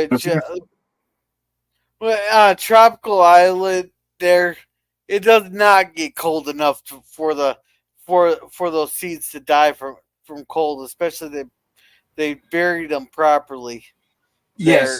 Yes, I completely agree. It's a tropical. In fact, they're named that far from Hawaii. It never gets that cold, but for They're plot around the reasons, yeah, they're equator. going to do that. I think they're around the equator. I mean, They great. are, yeah. It's going to be warmer they're at. Yeah, if palm trees can grow, it does not get cold enough to kill a citrus fruit seed. Well, and there was that one tree where Gilligan found that one orange, and it grew on its own. Yeah. Oh, this was laughing. He took over for the professor. He goes, "It's 2 o'clock on it Right. all's well." He's reading Every out the minute. time every minute, right? He's doing it to keep himself awake, but unfortunately, he's keeping everyone else awake as well. Oh, I just thought he did that because he's always the one that has to stay up. He's doing that to upset all the other castaways. Well, but that too, probably. Yeah, he's obviously not considering, he's there and them trying to sleep. Yeah, And of course, and the girl said, "I wonder what time it is," and he says, "Cuckoo, cuckoo, cuckoo," and then Ginger said, "Well, apparently it's 3 o'clock."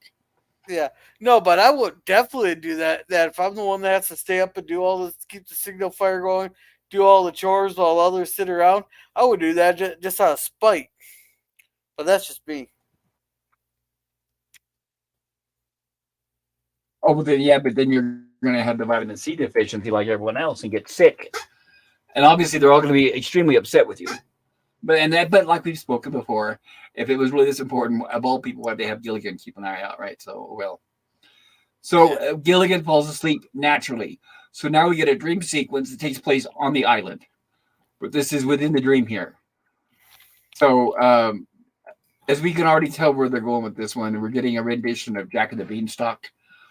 So we have Mrs. Howell playing Gilligan's mother, and she has. They talk about how they need oranges, and that she has all her jewels, her rubies, diamonds, and everything, and she wants him to take them into town and trade them for some oranges.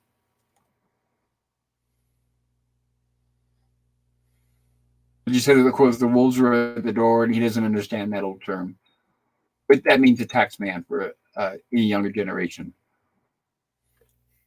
And of course, we had in Jack and the Beanstalk, we had a shady character on the side of the road trade what Jack had for magic beans, supposedly. And here we have I, Mr. Howell playing the character in a zoot yeah, suit. yeah. He's playing a scumbag here, but I thought it was a troll in Jack and the Beanstalk. It could have been. It's been obviously the last time I read it, I was a kid. And what's interesting is in the last episode, we got Vito Scotti impersonating Bela Lugosi. And now what we get here is Jim Backus impersonating Edward G. Robinson, who was an actor back in the day. In fact, he was still alive when this was made. He died about 73, 74. But he did a lot of gangster movies, black and white stuff. And kind of also a mixture of Jimmy Durante. He was a comedian with a big nose.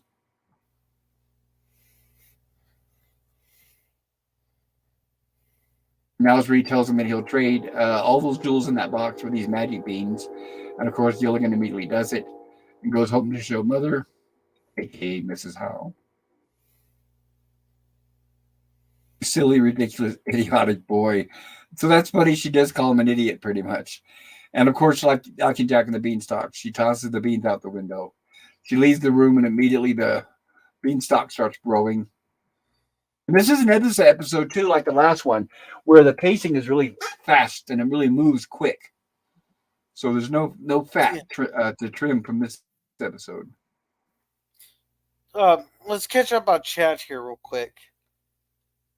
Thank you. And And that we're this was from Bewitched, that castle and everything from Bewitched. There was also an episode of Bewitched where she met Jack from Jack and the Beanstalk. Tabitha had climbed the beanstalk, and Samantha had to go up there after her. Yeah, I think Uh, every show's almost done. A lot of shows have done that. Jack and the Beanstalk story. right, but what I'm talking about is right not only the plot of Jack and the Beanstalk, but that miniature in front of Gilligan of the castle. It's obviously only a couple feet away from him, but it's designed to look like a castle way in the distance. So it's forced perspective. Yeah, and PvP says just segment the orange and give a piece to each castaway. Well, that's what Gilligan wanted to do. Right, exactly. I just realized you can all be quite selfish at times. Can't believe it's only clear now. Oh, they all can. And Daniel Oh, says yeah, one orange is not enough to nourish everyone. Yeah, that is Professor true. said that. Yeah, Camcam and then of says course hi. they're so busy bickering and arguing that it was too late anyway. Yeah, Camcam says hi. I'm back. I self-timed out. Yeah. And Musk is hates because he's rich. Folks are jealous. Well, he does. His problem is he opened his mouth there. That's where everybody got mad. Well, Cam I'm Cam. wondering if he was my friend, and if I said, "Come on over and sleep on the couch," I wonder if he'd be like, "Okay, I'll supply the drinks and the food, and you want pizza, whatever." I'm sure he's not completely selfish. So if somebody's going to let him stay on the couch or whatever it is, spare room or whatever he does, I'm sure he pays them one way or another. Or otherwise, he wouldn't have any friends. Oh Sorry, yeah, go ahead. yeah. He says he's a couch for, but I think he owns several properties here. And Cam Yeah, Cam says, or Screw says Cam Cam timed out Cam Cam for 300 seconds. And Self and mute. That's what I call it. Self mute. yeah, PvP says, "Don't eat all the mushrooms, Cam Cam. Save some for Christmas." And Oh Cam yes. Scurry Say thinks, "Love you." yeah. Save some for Santa. He loves those things. Yeah. And PvP says, "You can watch Christmas movies on shrooms." And Yes, you probably could. And Daniel by the says, way, "It must." go ahead. Oh, go ahead. I was just going to say, Marianne looks especially hot in this episode, and that made Oh, up. oh yeah. This is Never Boys Fantasy. This is. I'll keep this next comment to myself. It's not really. I'm just gonna say you don't need the internet for that. But uh, Daniel says it must be not nice on the island, nice and warm. Here it's so cold in Canada. Oh yeah, PvP not a problem. I have access. And PvP says I can't remember if they ever did a Christmas episode on Gilligan. Yes, they did at season 1. Season one, they had one, and the we had a cameo at the end by Santa Claus, aka the Skipper. Yeah. And Cam Cam says, Daniels, I feel you. Cold and snow. And PvP, hold it on this here for a second. I'm going to finish the chat, and then there's something I want to point out here. And Edward G. Robinson, Okay. wasn't his last film Slightly Green? I could be totally Yes, it wrong. was. Yes, it was. He died Yeah. in fact, he died just a month or two after the shooting wrapped, and I think he was dead by the time the movie premiered at the theaters. But it was his last movie. Okay. And I'm Cam going to Cam cover says, it. By the way, I'm going to cover it on my horror sci-fi show. Have you seen it, Gorilla? yes, I did a watch party. Okay, he's talking about. I'm talking about. We're both talking about the guy who was the old man living with Charlton Heston, where he had to go be euthanized, and they put him in the bed, and he was watching the screen with like the flowers and the deers and stuff. That's what we're Okay. talking. That was Edward G. Robinson. And okay. Cam Cam says, here in Vermont, 1 hour from Montreal in the States. And Cam Cam says, yes, she does. It does. And PvP says, that's how Santa flies around the world in one night. He's on mushrooms. Right. And Daniel says, I wish I caught you watching Christmas Vacation, Gorilla. I used to watch that all the time, every Christmas, and still do. That's a good movie. Yeah, it was a good movie in that. I have a piece of trivia for you because I wasn't there, and I don't think you guys brought it up. But okay, I'm talking about Christmas Vacation. Do you remember Grandma, the old senile grandma? Yeah. She was a famous actress. Do you know what she was known for? No. She was the original voice of Betty Boop. Oh, okay. Uh huh. Yep. If you go back and watch the movie and you listen, it's like, yeah, that's Betty Boop's voice. She even sounded the same in the movie. So the cast was great, and Edward G. Robinson as Grandpa. My God, I love Edward G. Robinson. Oh my goodness. So yeah, I could go on and on about Christmas Vacation. Not only is it a good movie, but it had a really good cast. Yeah. All right, we're all caught up. Thank you, sir. Now, what did you have to say about this scene? All right, so when we see him, oh wait, this ain't quite the scene, but you'll see you'll notice something right when they show Skip or the giant here and Gilligan in the same shot. Oh, okay. Yeah, I have a note about that. Unless you already know it, I'll let you talk about it. I So here bet we you I have already where know. Gilligan's hiding behind the orange crate, and the giant, aka Skipper, says, "I smell something other than oranges." So the skipper goes to step behind the crate to look and see where the smell is coming from. Well, I was laughing when he goes, "Fee, I smell fee fi fo fum," and Marianne's like, "I don't smell fee fi fo or fum." All right.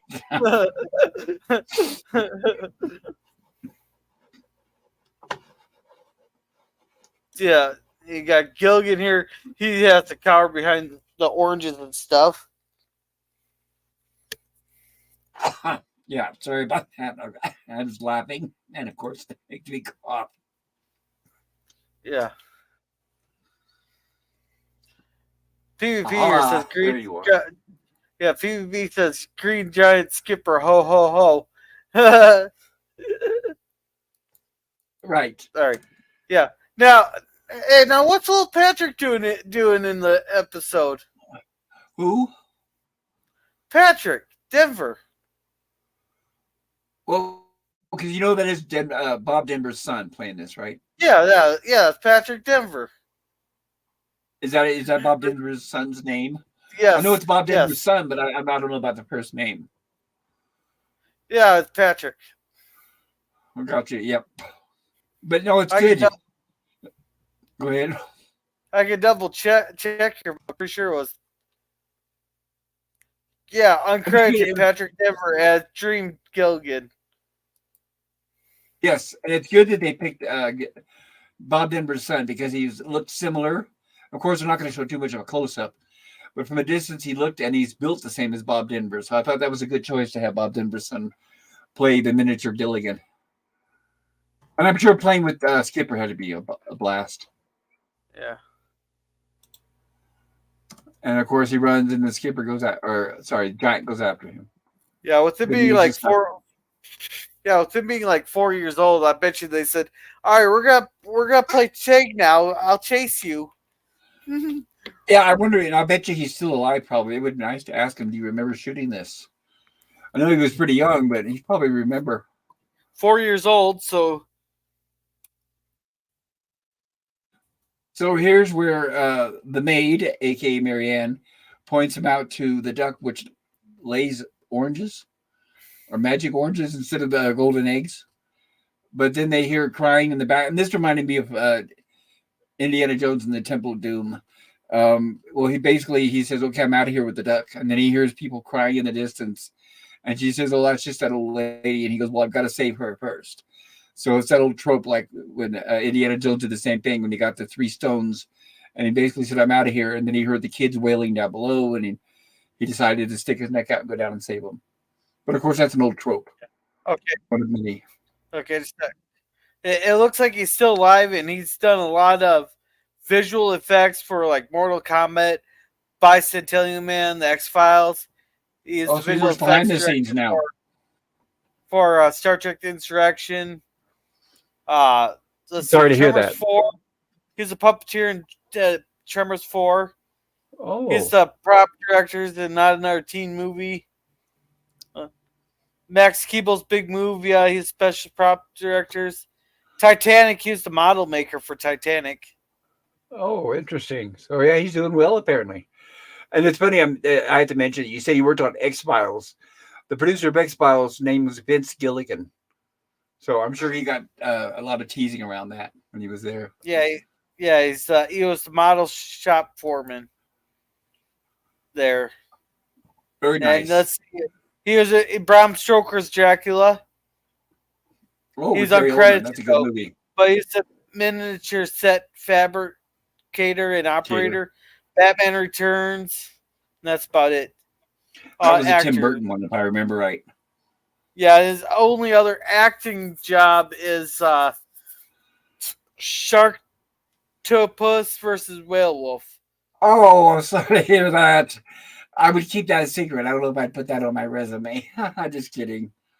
Whatever gets him a paycheck, I suppose. So That here's sounds where like a they go. cringe stock movie. Yeah, It's that crappy sci-fi channel garbage like Sharknado and all that. It's all produced from one studio, The Asylum, and they're terrible movies. So here's where Gilligan and Marianne go to release. They hear the crying, and it's Ginger and the professor dressed up as old people. And that's pretty good makeup on Ginger because she definitely does not look anything like Ginger. I mean, we can tell it's her face by the face structure, the shape, and everything, but it's good makeup. They made her look ugly. And they say they got to hurry up. That's the professor doing a hammy job and over the top, which I really like, acting like an old man, feeble and everything. So they say the only way, of course, they're going to somebody throw Sleeping Beauty into this for no reason whatsoever. But they establish that Gilligan has to kiss the old lady to turn her into a princess, and then she turns into basically Ginger, good looking and beautiful, wow, vivacious. they didn't establish that. She's like, I want a reward, and it's a kiss, I guess, and Marianne just tells her, just kiss her so we can get out of here. Yeah, but That's this is stealing from the frog and the prince. yeah, but she kisses him, and also she turns back into a princess. They did not Right. know that was going to happen. Right, and here it is. Of course, they play like music, and then slowly transform, and she turns into the ginger we know. And this is a good joke too. Is the old man says, and she says, "Now you have to kiss the old man," and he of course says, "Now I'm really a prince. Kiss me," and he's talking to Marianne, and of course Marianne Yeah, does not want to kiss him. yeah. And that's where they made this guy look like a total scumbag. There. Can you blame him? And then, of course, he says, "You have to kiss me to turn me into a prince." And she says, "I'd rather kiss the goose." But she says, "Here goes." And she kisses him. And of course, he does that, which is funny. Yeah. And Professor, like I said, especially remembering this is the professor. By the way, and I mentioned it before, and I'll mention it again, is the actors said in interviews that their favorite episodes were the ones that had the dream sequences. They said they enjoyed it because they were able to get off the island and they were able to totally act out of character. So some of these are their favorite scenes, and I can see why. Or he gives her that big old kiss, and they play the same music like they did with the old lady turning into the princess. But guess what? Nothing happens. Oh, you're not a prince. No, I'm not, am I? So he just did that. And of course, it looks like Yeah. the giant caught little Gilligan. Gilligan's waking up screaming, and he said, "Oh, Gilligan, you've been dreaming." And look, just in time, the professor has a bunch of grapefruit and lemons. Oh, and I have to say yes to the lemons, but no to the grapefruit. I've never been able to stomach those things. They have to have like a pile of sugar on them for me to get those things down. My mother would eat them when she Well, was on a diet, and well, it's it not for depends on me. how hungry. It depends on how hungry you get their Well, pop. hungry, right? If I was starving, maybe. Now remember, they're not starving; they just need vitamin C. So what I would say is, I'll take the lemons. I'll have lemon pie, I'll have lemon juice, lemonade, all that stuff. But have you Wait, ever had a grapefruit? no, but they do have sugar cane on the island. Yes, they have sugar cane, and they have syrup. Yes. They've established that because they made pancakes.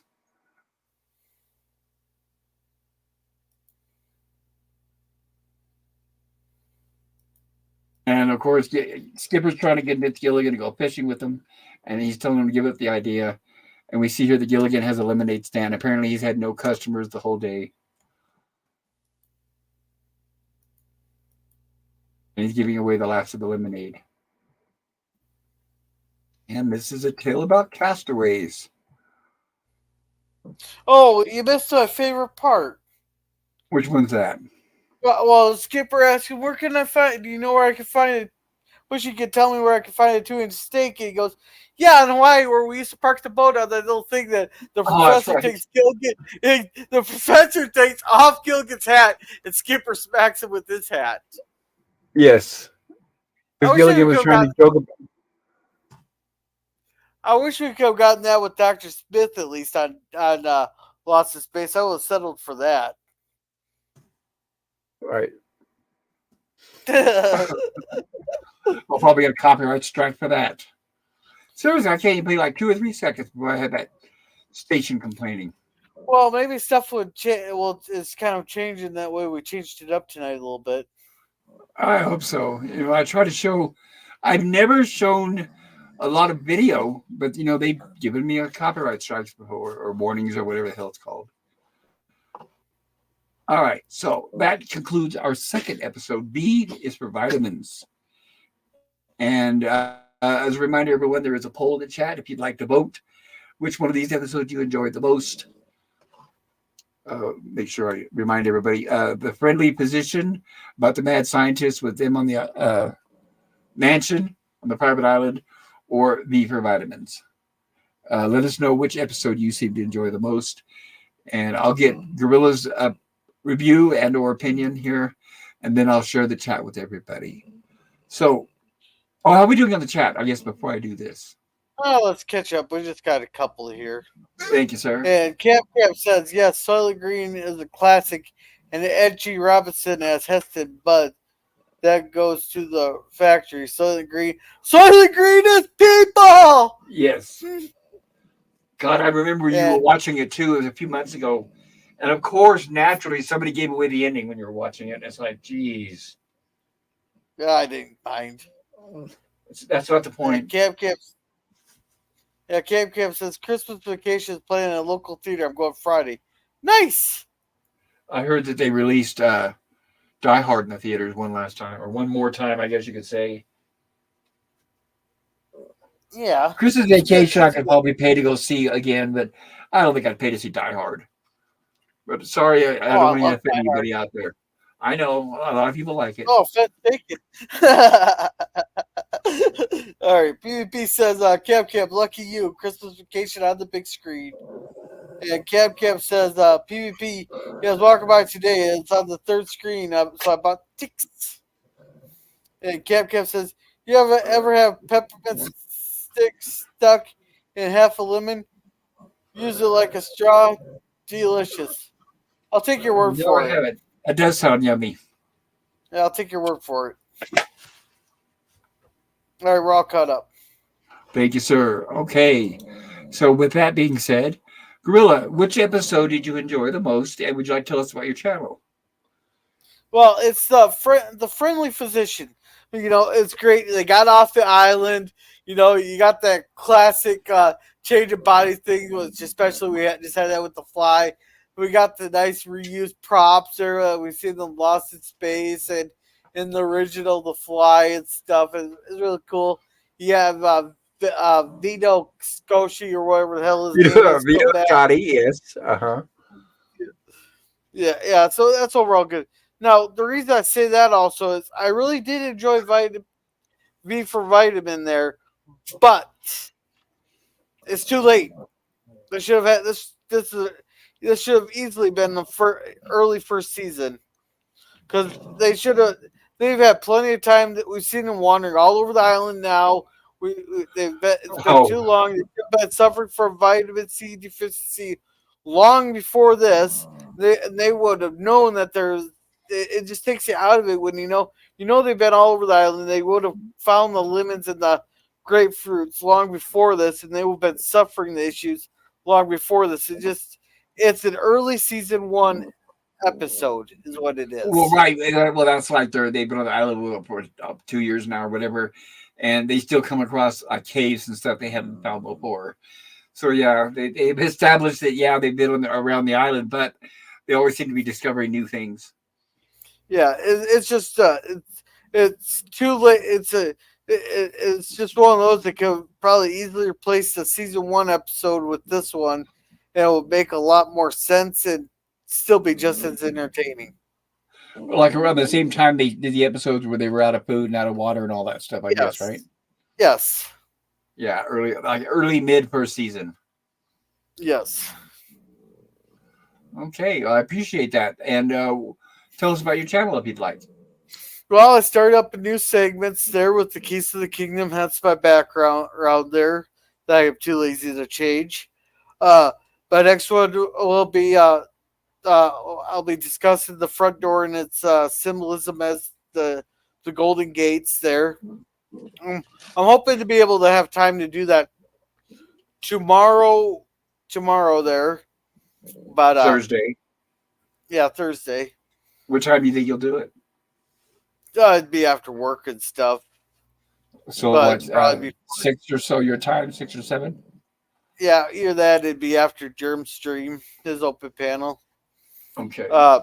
Friday there, I got the Waltons. We're doing the honeymoons. I might be a little late on that because I have to run over and get a new debit card. If I go to the branch that's in the next town over there instead of the one in the town I work with there, they can make it right on site, so I don't have to have it mailed to me. Oh, that's interesting. I've never seen them. They always have to mail it. I've never seen them where they'll make it right there on the spot. Yeah. Well, it's yeah. So, but so I'll be I should be back in time because I have to be there before 6. It's only 25 miles, so. Oh, But okay. On Saturday we are reviewing Trading Spaces. Places, Sunday places. places. Right. Space. We're not talking about that horrible show on HGTV, everybody. We're talking about Trading Places with Dan Aykroyd and Eddie Murphy. Yeah. Then on Sunday, I'm gonna try to get a hold of Silent Night. The new one? So yeah, it's a new one. Yeah, there's a whole bunch of Christmas horror movies this season. It's surprising. Well, that's because the Violent Night was a smash hit, so I think so. they're riding the money train. Now, the Violet Knight, that's the one with the guy from the Stranger Things, right? He played Santa? Or was that the one with the Yeah, robot Santa? no, that's the guy from Stranger Things that played Santa. It's really good. I know, but But I don't like him. That's why I haven't seen it. After what he did on that Black Widow movie, oh, goodness. Yeah, what he did for all men, yeah, no. It's well, like, I but guarantee you I'll what take your word happened. for it. What I'm pretty sure happened with him is he's probably a fan of the original content there, and they go, hey, do you want to play this person in Black Widow? Black Widow, yeah, I'll play. I want to play him. Oh no, they always read the script before they sign on the bottom line. So he read the script, he knew exactly what he was getting into, and he agreed to it.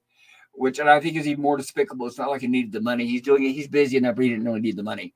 So I can understand if he's a desperate, out of work actor, maybe, but even still, then no, no, because I guarantee you, nobody in Hollywood signs the contract without reading the script. The only ones I know who ever did that were the three main Star Wars characters because they agree with George Lucas before Disney even bought it.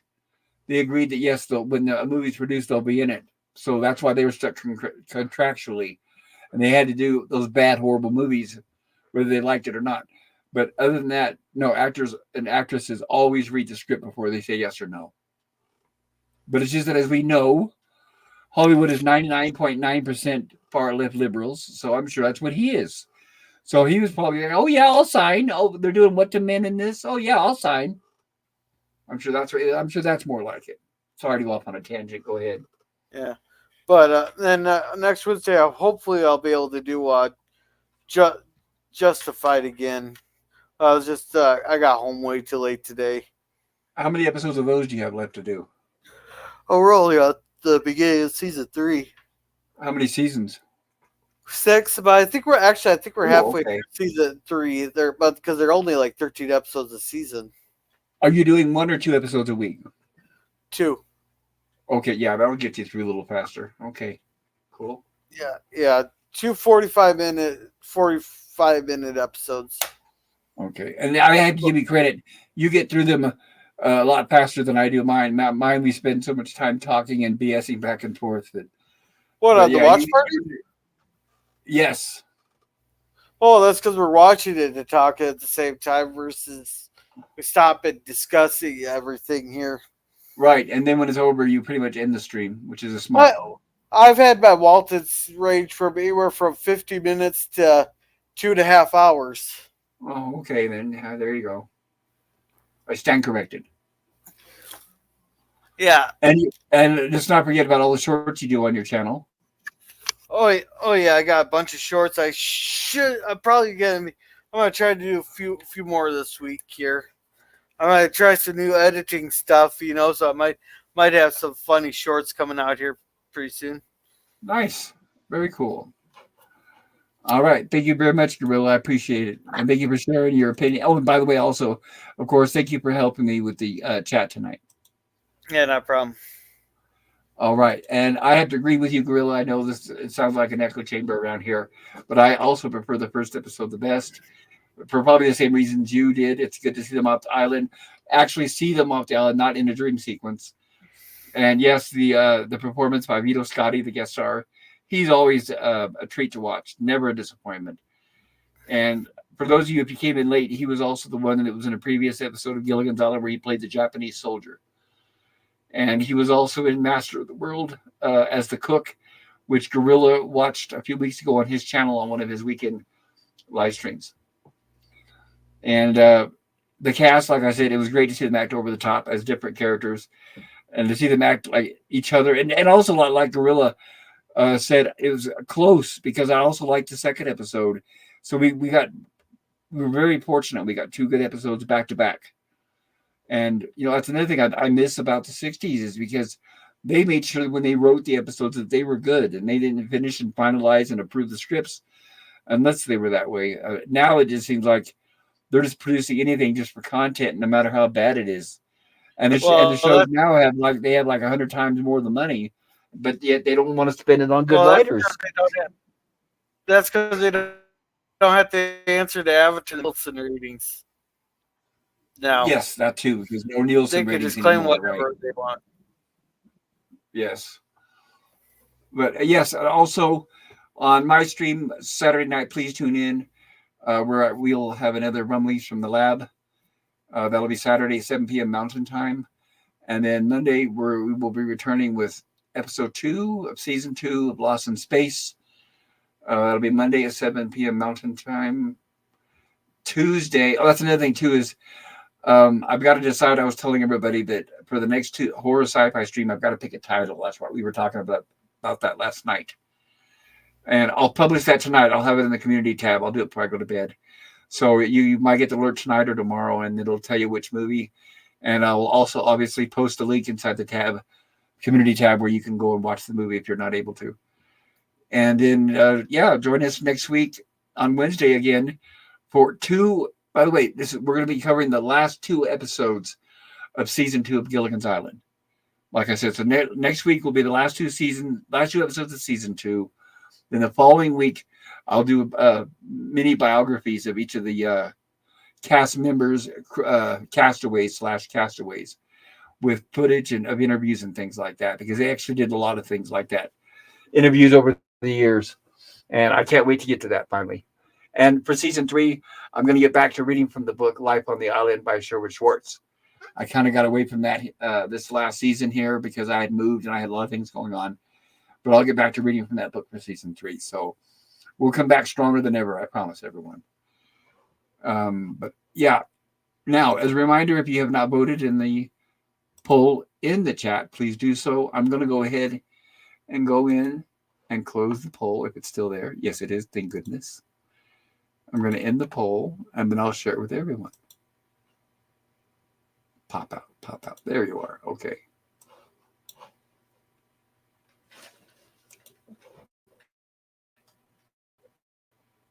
Bear with me, guys.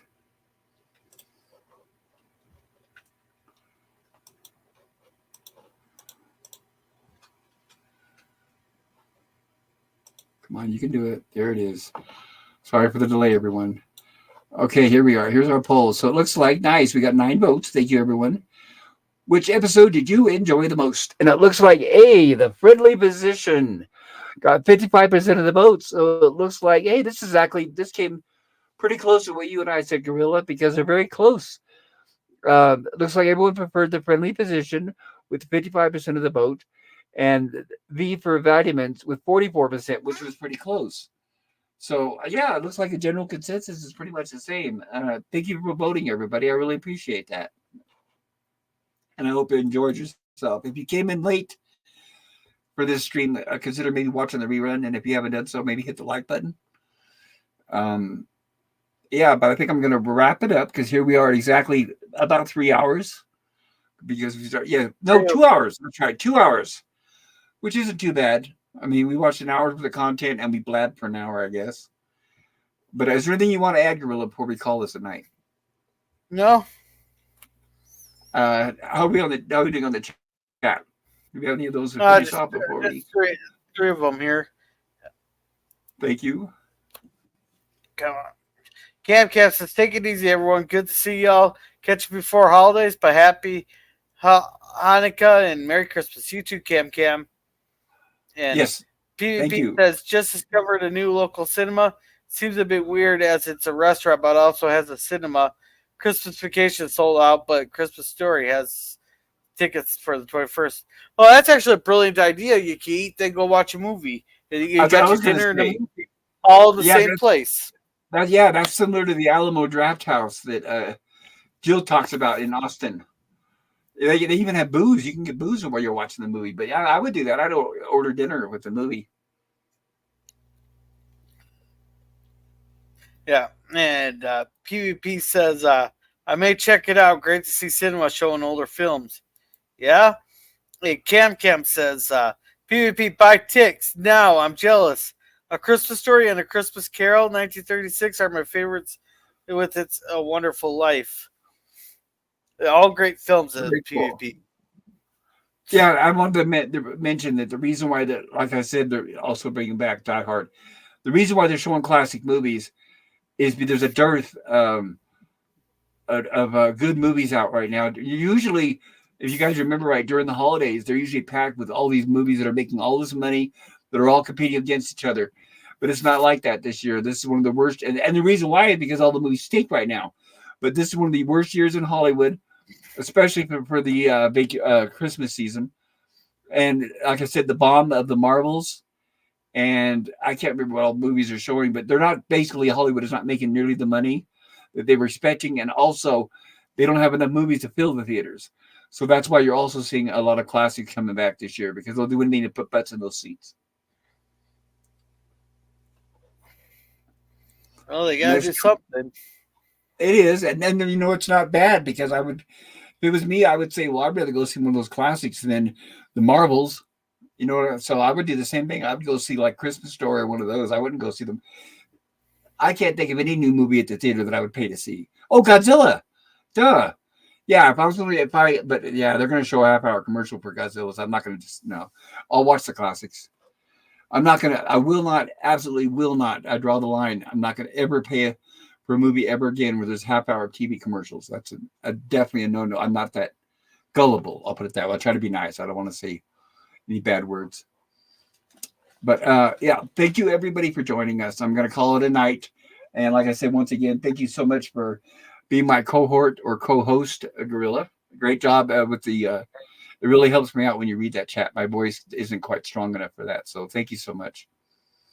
No problem. And all right, and it was good to do Gilligan's Island again. I missed it, and I'm glad it was 2 good episodes. And thank you once again. A really, really big wholesome welcome to everybody in the chat. Thank you guys for spending time with me. And it was fun. It was great. It's a good show. And I'm glad to see you guys and your names. It was a great turnout.